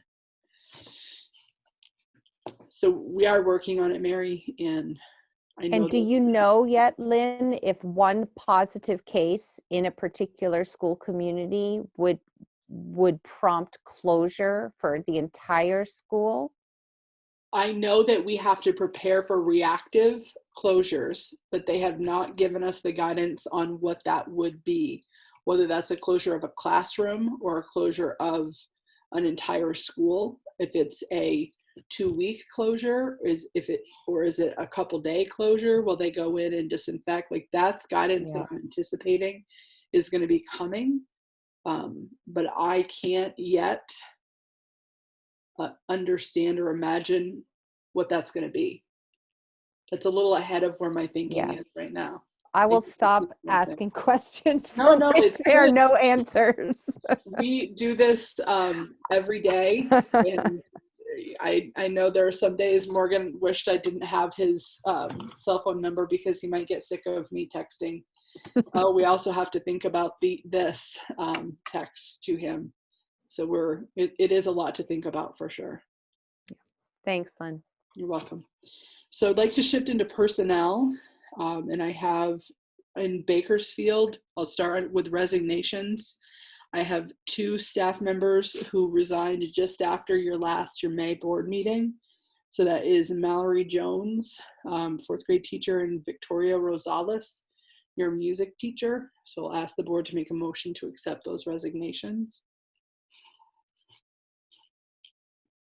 I'll make that motion to accept those 2 reservations from Bakersfield.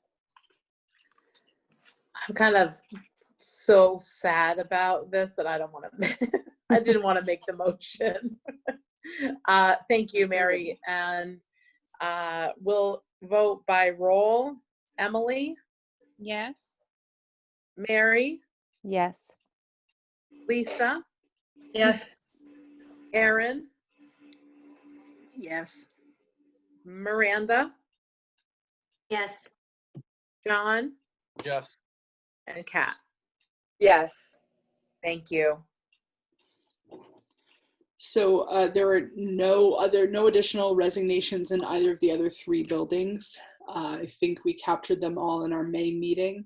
Principals, feel free if I'm not 100% right to stop me. I know that has happened before, and I'm sure it'll happen again. So stop me if I've got something wrong. I'm going to shift into hiring now, and I'm going to give this all to you. I'll give it to you as all of the schools together, and you can make one motion for hiring.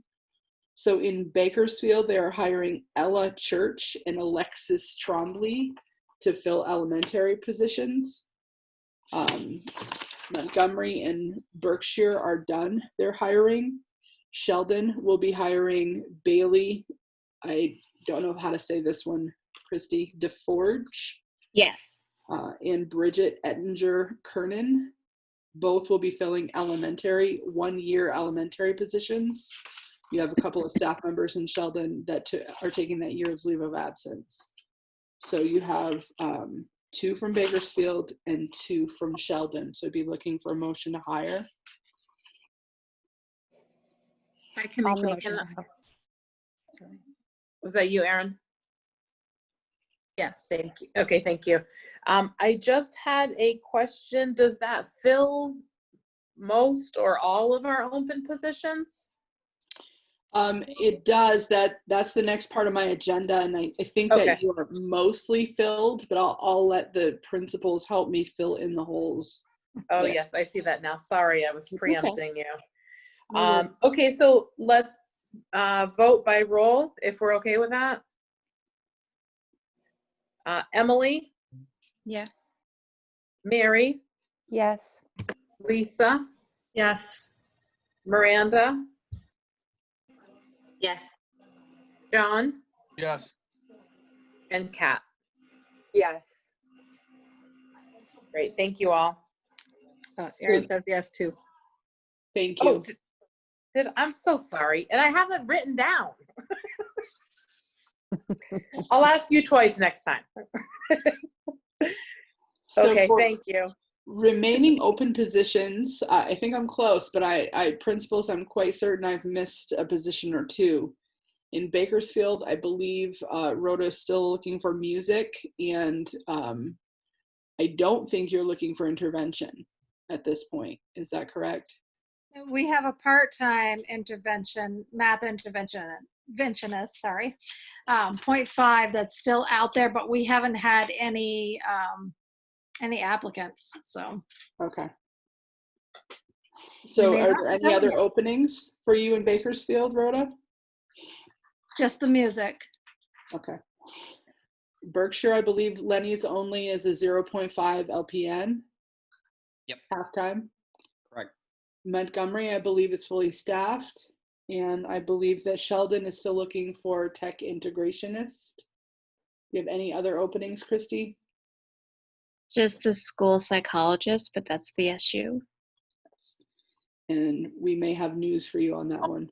So we'll be back in touch. So I just want to say kudos to these principals. Hiring season is challenging enough, but to tackle a hiring season in the middle of a global pandemic is pretty darn challenging. And I'm proud of you all. Like, we're in just the beginning of June, and to have that few openings still, I'm pleased with the work that you've done. I think it's great that you've been so on top of it and you've been getting some good people hired. Appreciate that. And I have nothing under student, but I have 2 things under other. Because there are more open positions remaining, we don't always meet in July. I suspect I'm probably going to be sending you a message at some point and saying, hey, I think we should meet, just because the world is a little crazy right now. I would like you to make a motion. You did this last summer, to authorize me to be able to hire and fill the remaining positions in between our board meetings. Lynn, I'll make that motion to authorize you to hire away from the table. Thank you, Mary. Emily, Yes. Mary, Yes. Lisa, Yes, sorry, I was muted. Erin, Yes. Miranda, Yes. John, Yes. and Kat. Yes. Great, thank you all. The last thing I have for you is something I'm sending to Morgan right now. At your last meeting, when we began the conversation about the elementary school choice, I sent you the inter-district elementary school transfer procedures for those strange geographic issues that we have around the supervisory union and have been a little stuck in where to go next from here. So I want to just put it up. I'd like to have Morgan share it if he could, so that we could take a look at it. You asked me to get some information back from Pietro, which we did. We reached out to Pietro and feel like we have an okay sense at this point. So I just need a sense from the board about how you're feeling about moving forward with this kind of policy.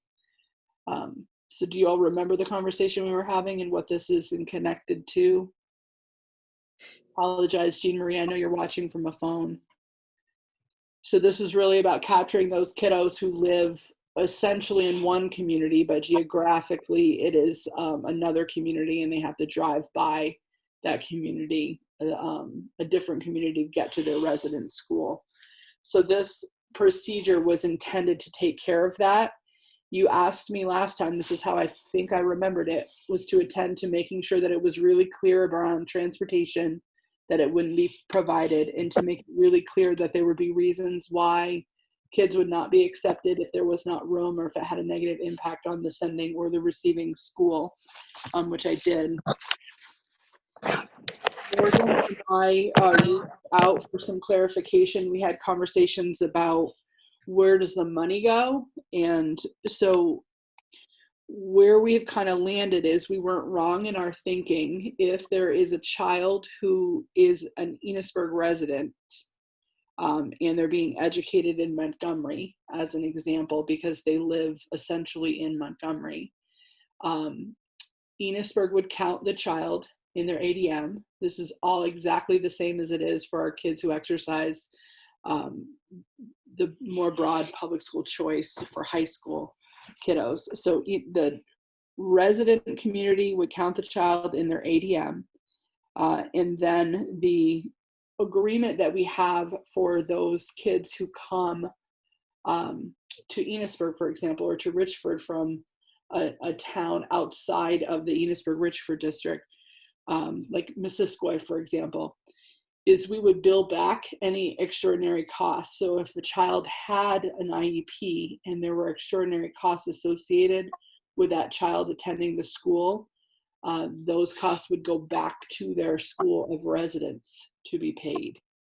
And that's something that I think that we have clarified at this point that we can do, is we can set up that same agreement between all of the schools in FNESU to handle it the way we would handle it in a high school choice situation. Were there other questions that you had that I haven't answered?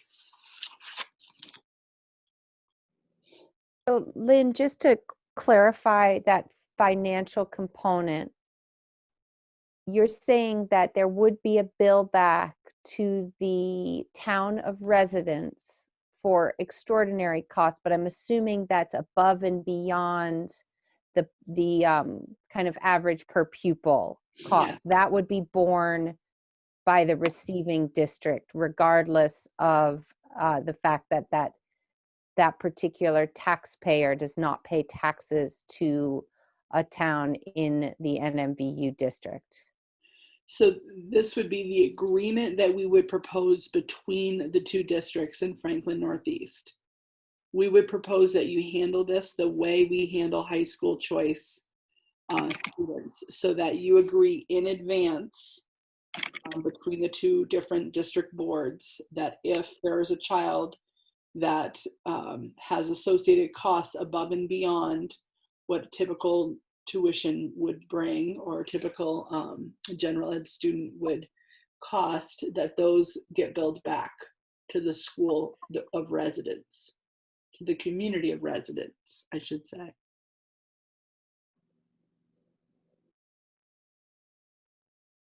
Morgan, what have I missed? I have to say, we just had this conversation a month ago, but in the time of COVID, it's kind of feeling like that was 6 months ago that we had this conversation. Yeah, I don't think that you missed anything. So the town where the child is resident still gets the benefit of counting them in their ADM. But there's some protection for the school where the child would be going, and that if they have to hire a one-on-one para for this kiddo, that cost would be billed back to the sending town. But Mary, I think what you were going at is just sort of the regular ed cost and the share of the classroom teacher. And yeah, that would still live with the district that has the school where the kid's attending. Right, and that's where it does diverge significantly from how we high school tuition, because we send our high school tuition dollars, even for just for a general ed cost, the per pupil, we send that to the actual school that is tasked with educating and taking care of that child. Right, and this is the high school choice that this is modeled on is the one that would allow a kid from who lives in St. Albans and should go to Maple Run, would allow that kid to go to Enosburg. So it's a different law than the law that governs the K-8 schools. Yep.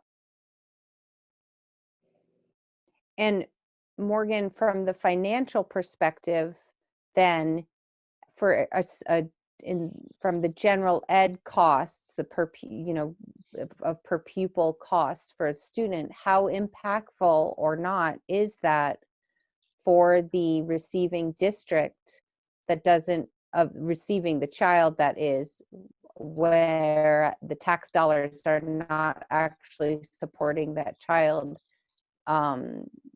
in being taught at a particular school?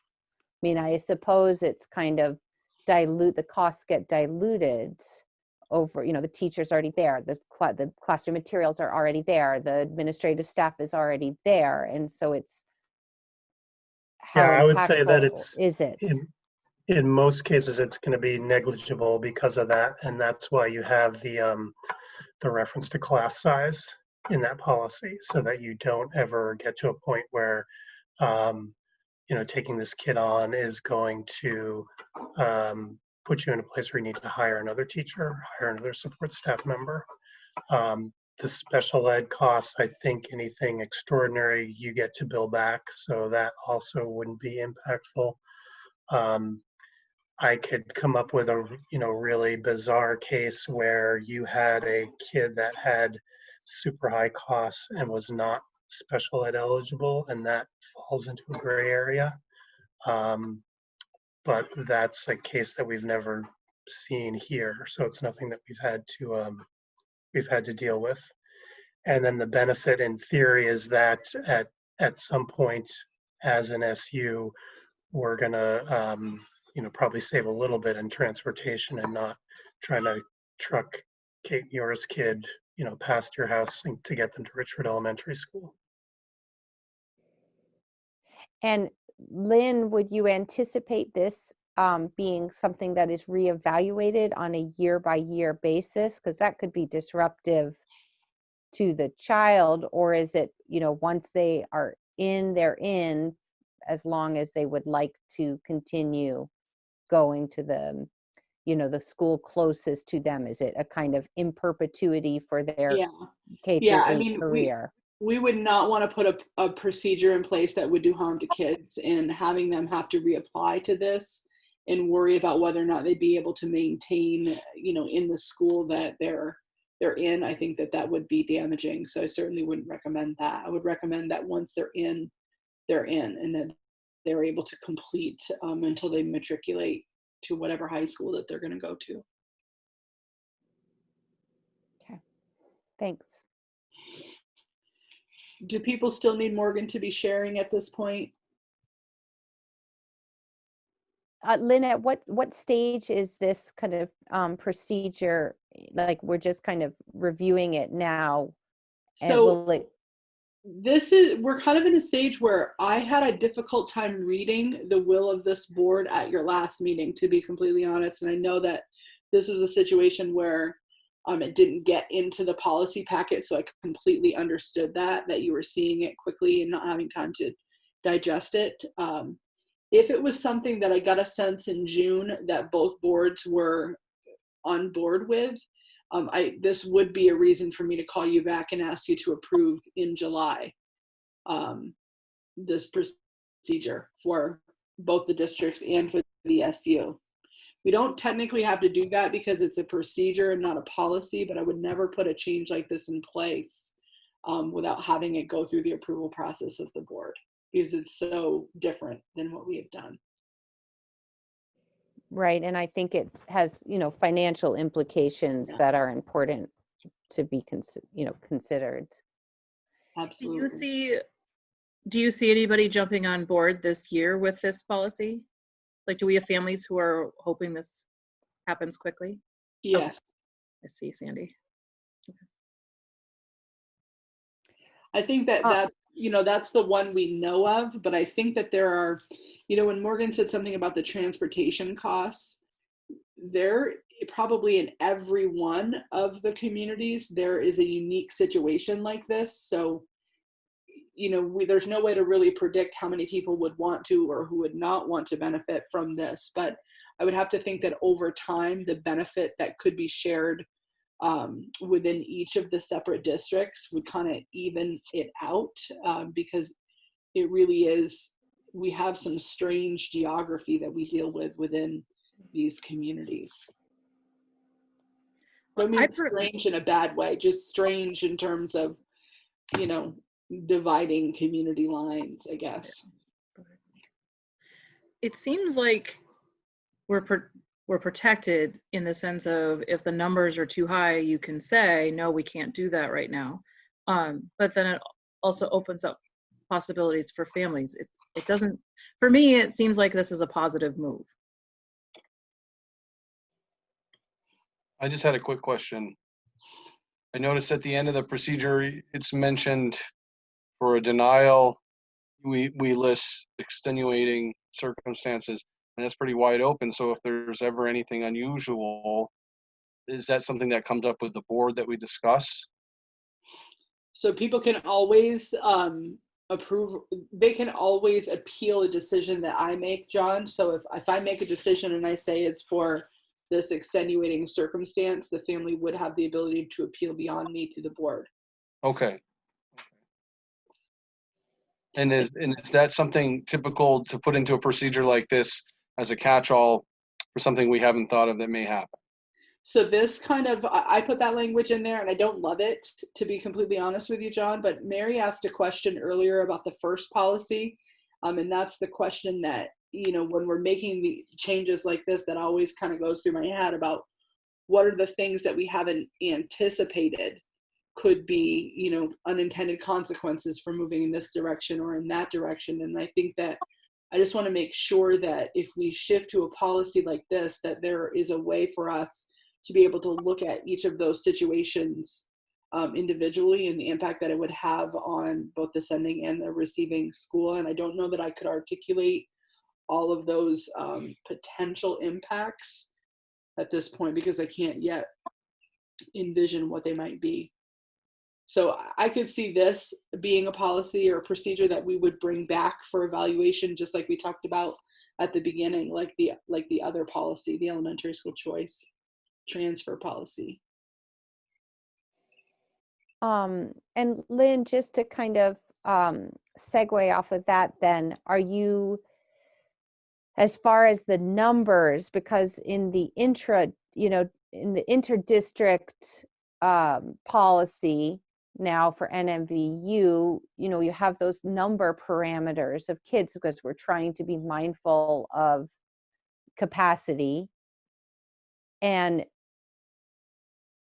that policy, it can vary from year to year. I mean, people have to apply by that certain cutoff and commit to the entire year. But do you foresee it being kind of tricky then to kind of keep, the 10 student limit of the first policy? How does that kind of affect this policy? Because then we may be getting into numbers higher than these thresholds that you've established are kind of make the most sense. I'm not sensing that this is going to be something that we're going to have an overflow of kids and families wanting to jump onto for the fall. I think the reality is, once a child and a family begin in a school, most of the time they want to continue in that school. So I'm not looking at this as something where, if a child is established in one of our schools and they're in the 5th grade, that they're all of a sudden going to want to pull out and go to the school that falls into their, closer to where they're residing. So I think this is going to be more about capturing the kids that are coming up, like the example that we have in Montgomery right now. So I am not predicting that I think we're going to have a lot of kids that fall under this policy, but I think it allows us some leeway to be able to make decisions that make sense for kids and families as they're coming up through. So could it be more than that? I mean, it definitely, I have been surprised before, and I guess it's possible that it could be more. I had not put a number in here purposefully because I didn't, it almost is counter to what we're trying to get at. Like if we say that we have, only 5 can do it, if the intention is to, make it make more sense about where kids are attending school. And we've been really specific. This isn't just that you're a mile or 2 closer to another school. We've been really specific that you've got to drive through the different town to get to your school of residence. I don't know how to pick a number and have it match up with what we're trying to get at here. Right. Well, yeah, I mean, I can appreciate that it's tricky. And, and Morgan just said, none of these kind of numbers will, when we were talking about kind of the finances of it, make it so that we would be compelled to hire more staff. Right. But I think with the combined policy, if both policies were in place and we had unanticipated kind of numbers moving, I think that's where on this second policy or procedure, I get more concerned in the inter-district policy if we don't have tax dollars that follow the child but stay in the town of residence and not the town where they're going to school. But we start getting into territory where we have to hire more staff because of these policies and procedures. I think that's where I start to feel concerned then that we don't have tax dollars following the child. And you have protective language in there, Mary, about that exactly, though, is that if there isn't space and it would require, if it doesn't fit, we had talked about that class size policy. So we have that minimum and maximum in our class size policy, and we also have that optimal range. So that would be kind of the metrics for deciding whether or not there's space, is if that class that they were going into fell into the optimal range. So there would still be quite a bit of room beyond that child before we'd have to start talking about there are too many kiddos in here for this one teacher. So I completely hear what you're saying. I think I completely hear what you're saying. But I think that we wouldn't be making those decisions to allow entrance if we were getting too close to that line. Yeah. Okay. I mean, it sounds like you could stay attuned to that class size and those numbers so that we're not getting, beyond the capacity of one class and getting into hiring I mean, Absolutely. and there's some buildings, I mean, I'm most familiar with Montgomery. There isn't another physical classroom space to add a second, third grade class or another fourth grade class, and so on and so forth. So Most of the buildings are in that very same situation in terms of not having the luxury of those additional spaces. yeah. Morgan, would you mind not sharing your screen unless anybody still wants to take a look at this? I have principals on this call, and I just kind of wanted to see their faces because I'm going to say something that I think that I know what their faces are going to look like.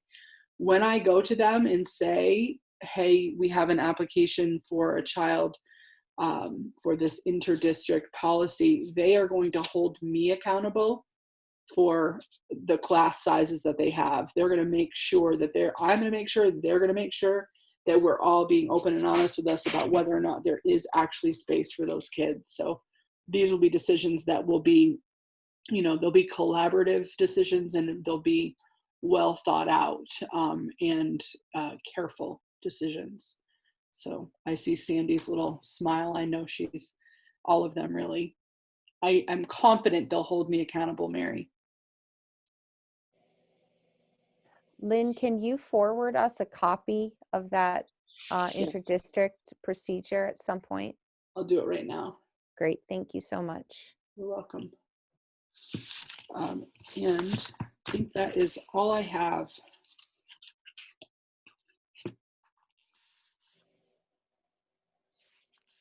Actually, before I say that's all I have, are you, I couldn't see all of your faces. Are you okay with me continuing to move forward with this process, checking back in with the other board, and then circling back around to this in July if it's something that I'm getting a sense that everybody is on board with?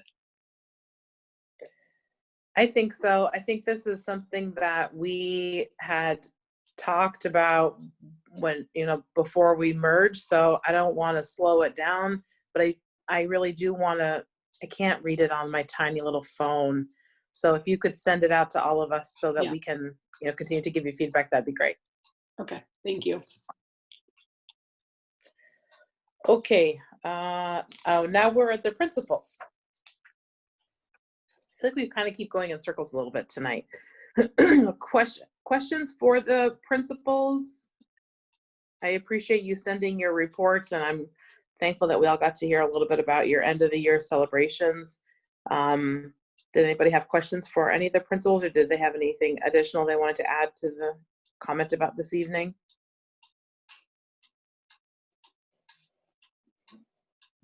Excuse me, this is Ann Larrabee. Can I just say something quickly?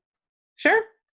I just wanted to say thank you for being so welcoming when I've been in these meetings. It's been really helpful for me to hear what's going on at this level too. And I wanted to thank you all for all of your hard work during these challenging times.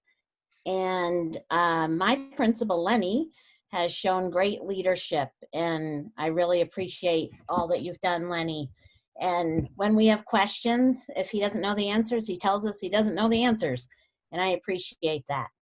And Lynn, as always, your leadership is impeccable, and I appreciate you and admire you and love you, and you're doing a great job. Thank you to everybody.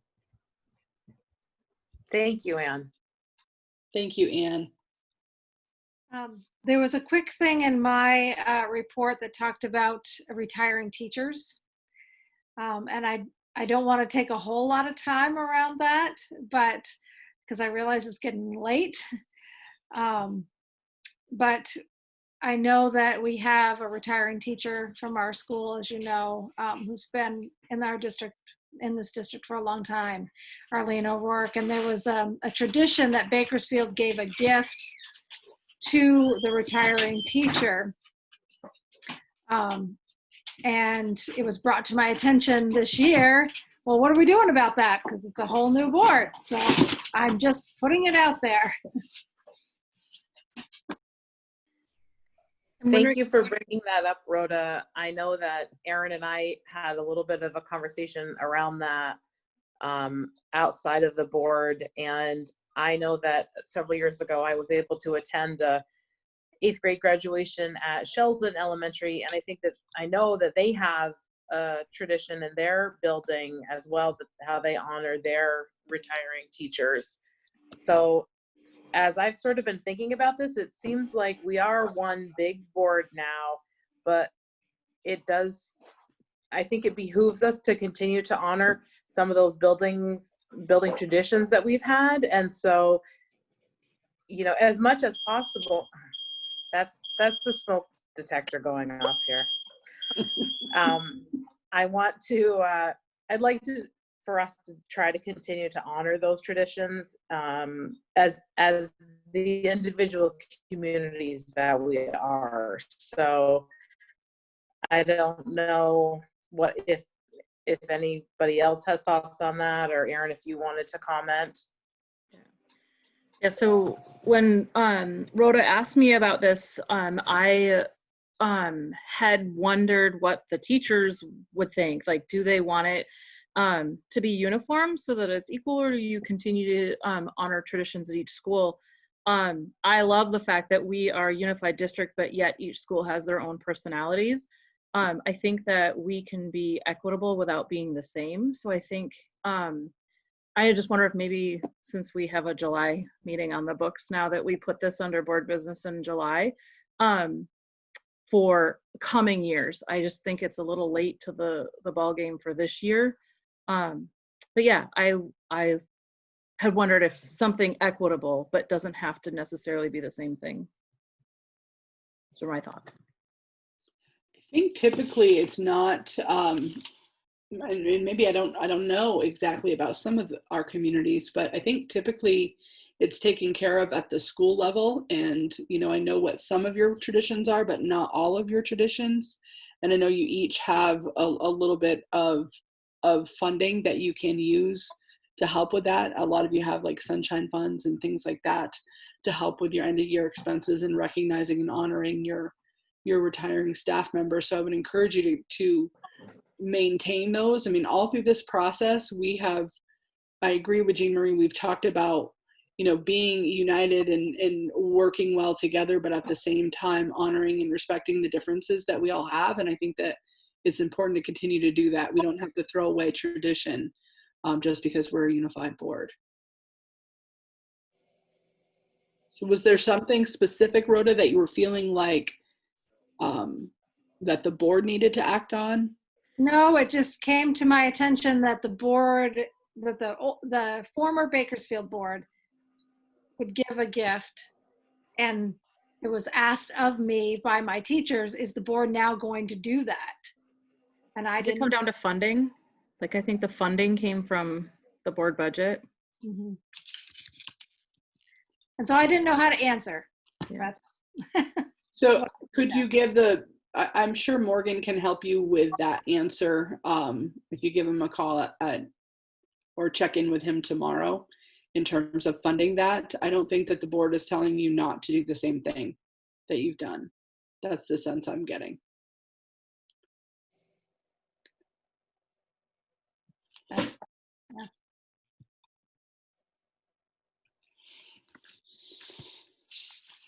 Okay, any other comments or questions for or from our principals? Okay, Morgan, I feel like it's your turn, but I almost feel like we got to hear a lot of your comments already, but please go ahead. So yeah, there's only one thing left on my agenda and then one quick other. I just wanted to give you a quick update on the Sheldon construction project, and Christy can chime in as well, as she actually gets to see what's going on there. Overall, I would say that obviously we are ahead of schedule, since we weren't really going to start breaking ground until 2 weeks from now. So that's one benefit. It seems like Spates is pretty close to fully staffed and moving pretty quickly through the building. And then I guess just overall, in terms of the bad news that we always expect to find when we start digging into old walls and old floors, So far, knock on wood, there really hasn't been any major bad findings in what we've unearthed in Sheldon. Some a little bit of rot here and there, but nothing surprising. And it looks like the gym floor, which has a big crack running through it, it looks like the surface of that is a lot better than we had all expected. Seeing a nod from Christy. So, and then the only other I have, it doesn't require board action, but we just wanted to give you guys a heads up as an exception to the let's not spend any money that is at all discretionary. We have grant money to pay for half of the E911 upgrade in Berkshire and in Sheldon. And it requires a 50% match, but we are going to move forward with that primarily because we think the grants are going to go away. And while right now there's a law that we need to be compliant, but there's no stick backing it up, we think at some point there would be a penalty if we're not 911 compliant in all our schools. And unless you've got any questions on the parts that I had at the meeting beforehand, that's all I got. Great, thank you. Okay, I think this brings us to board business. Erin, I know that you've asked for the retirement gifts to be put on board business for our next meeting, and Lynn has the topics about the transfers. Anything else? Or any other business that the board wants to consider this evening? I just wanted to thank Mary for all of her hard work with the socks and making sure that all of our teachers got socks with little notes on them. It was very thoughtful, and we so appreciate you, Mary, so thank you. I did get a text Thanks, message Emily. from and Mary a shout out saying, to Erin. What text message was that I was having a nervous breakdown? So many socks. Whose idea was this? I know that pulling it off was probably a bigger animal than you had anticipated, but I think that it was so well received. Everybody was really thankful for that. So, you know, maybe you'll perfect it for next year, ladies. Oh, I think I'll let someone else carry forward the torch of the sock order if we go that route again. We already know what we're going to do differently. I have to tell you, I have never heard more comments of appreciation from teachers than I did this year. Everybody loves Darn Tough socks, and they were so thrilled to receive those for appreciation gift. Yeah. The very first year that the VSBA did that for board members, I felt like I'd won the lottery. I was so excited. So I know how they feel. That was fantastic. I do have one question for possible future board business. Sure. So I know last year we had reviewed the handbooks, I think after school has started, and we had discussed reviewing them before the start of the fall school year. So I just didn't know if that was something that would still happen.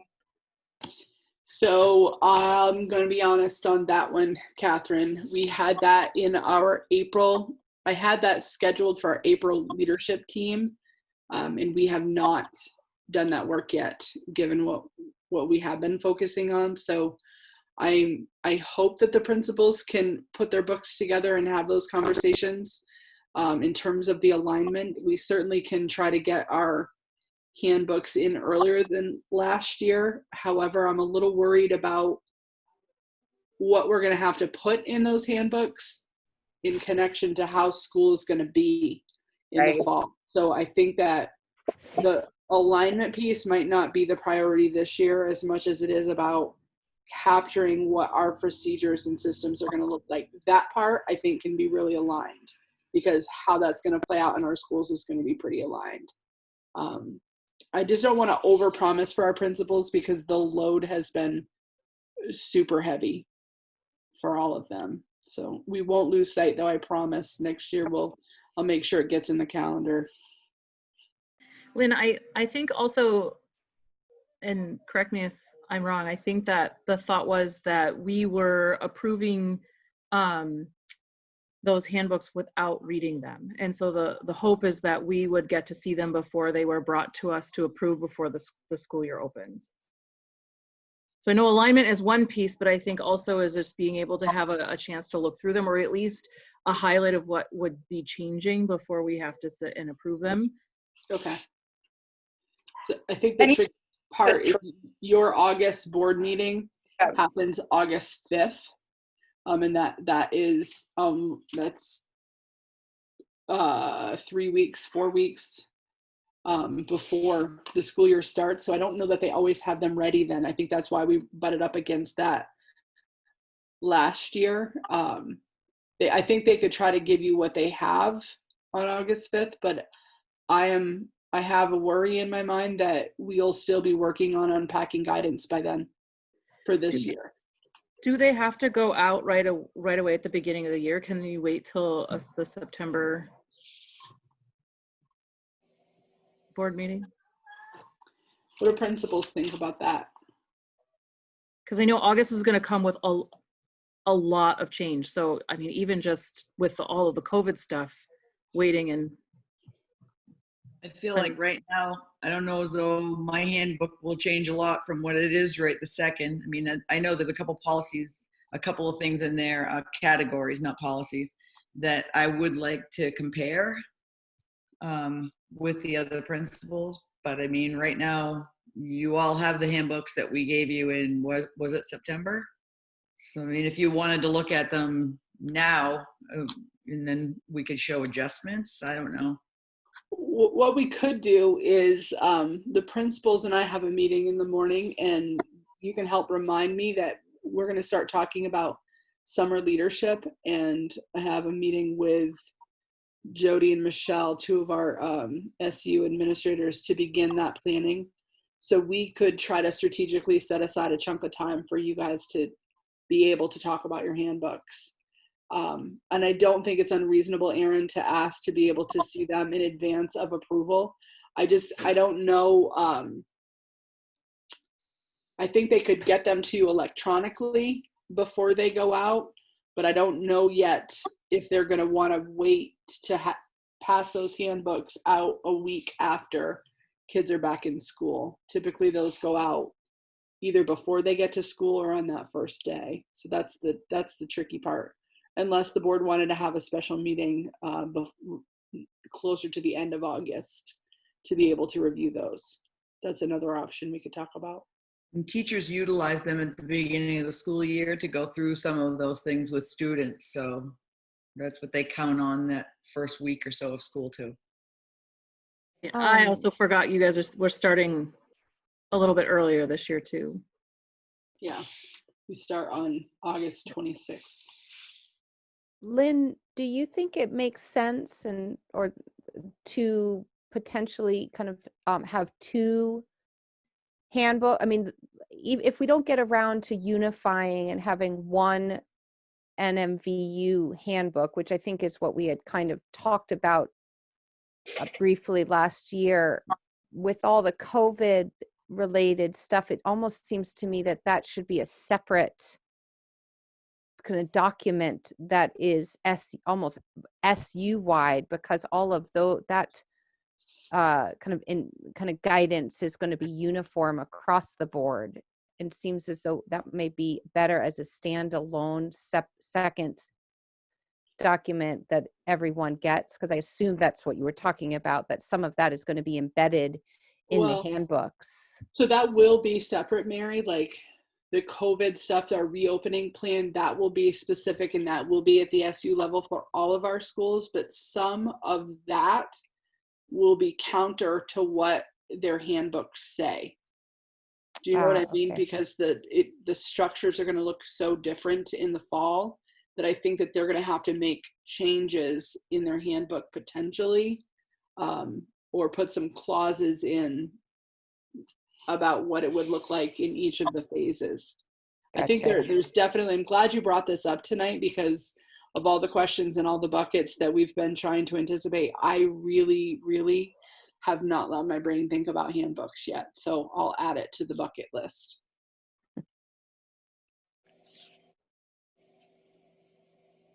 And just to add one little tidbit on to that, I don't want to take up too much more time, but I guess the biggest thing, or not biggest, but one thing that comes to mind and is all tied together with the COVID stuff is sort of the attendance piece of it, which I'm assuming will probably be talked about.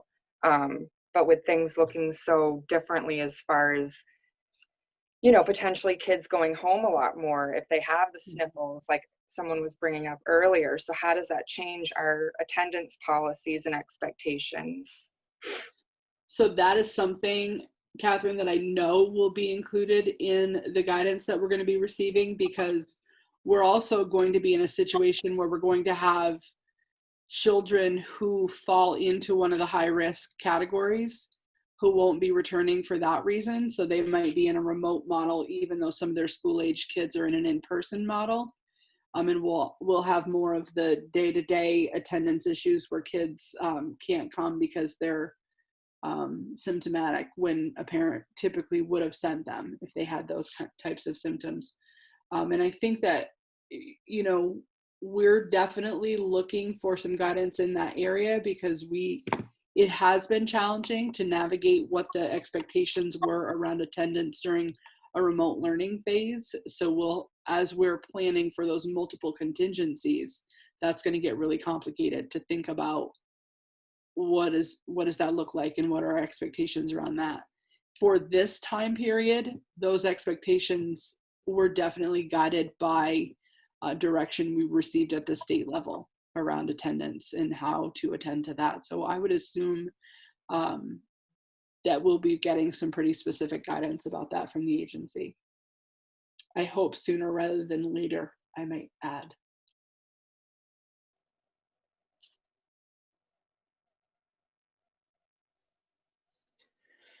I just wanted to say that I feel like there's so many projects that we all were working on in all of our parts of our lives, our work lives and our school board lives and every other part of our life, that need to have some sort of disclaimer attached to them that says, well, this is what the plan was. And then the entire thing went out the window when COVID hits. So we can't fault anybody for the fact that I'm just impressed that Kat had the memory of the handbooks to bring it up now. I appreciate that. But you guys, it's okay. Like, don't feel bad that you put the handbook on the back burner. We get it. So anything else that we want to add to our agenda for next time? Okay. Does someone want to make a motion to adjourn? I will. Okay, thank you. Do we want to vote on that, or shall we all just exit the meeting as our form of voting? Thank you all. Enjoy the next few weeks of summer. We'll, I guess, see you in July.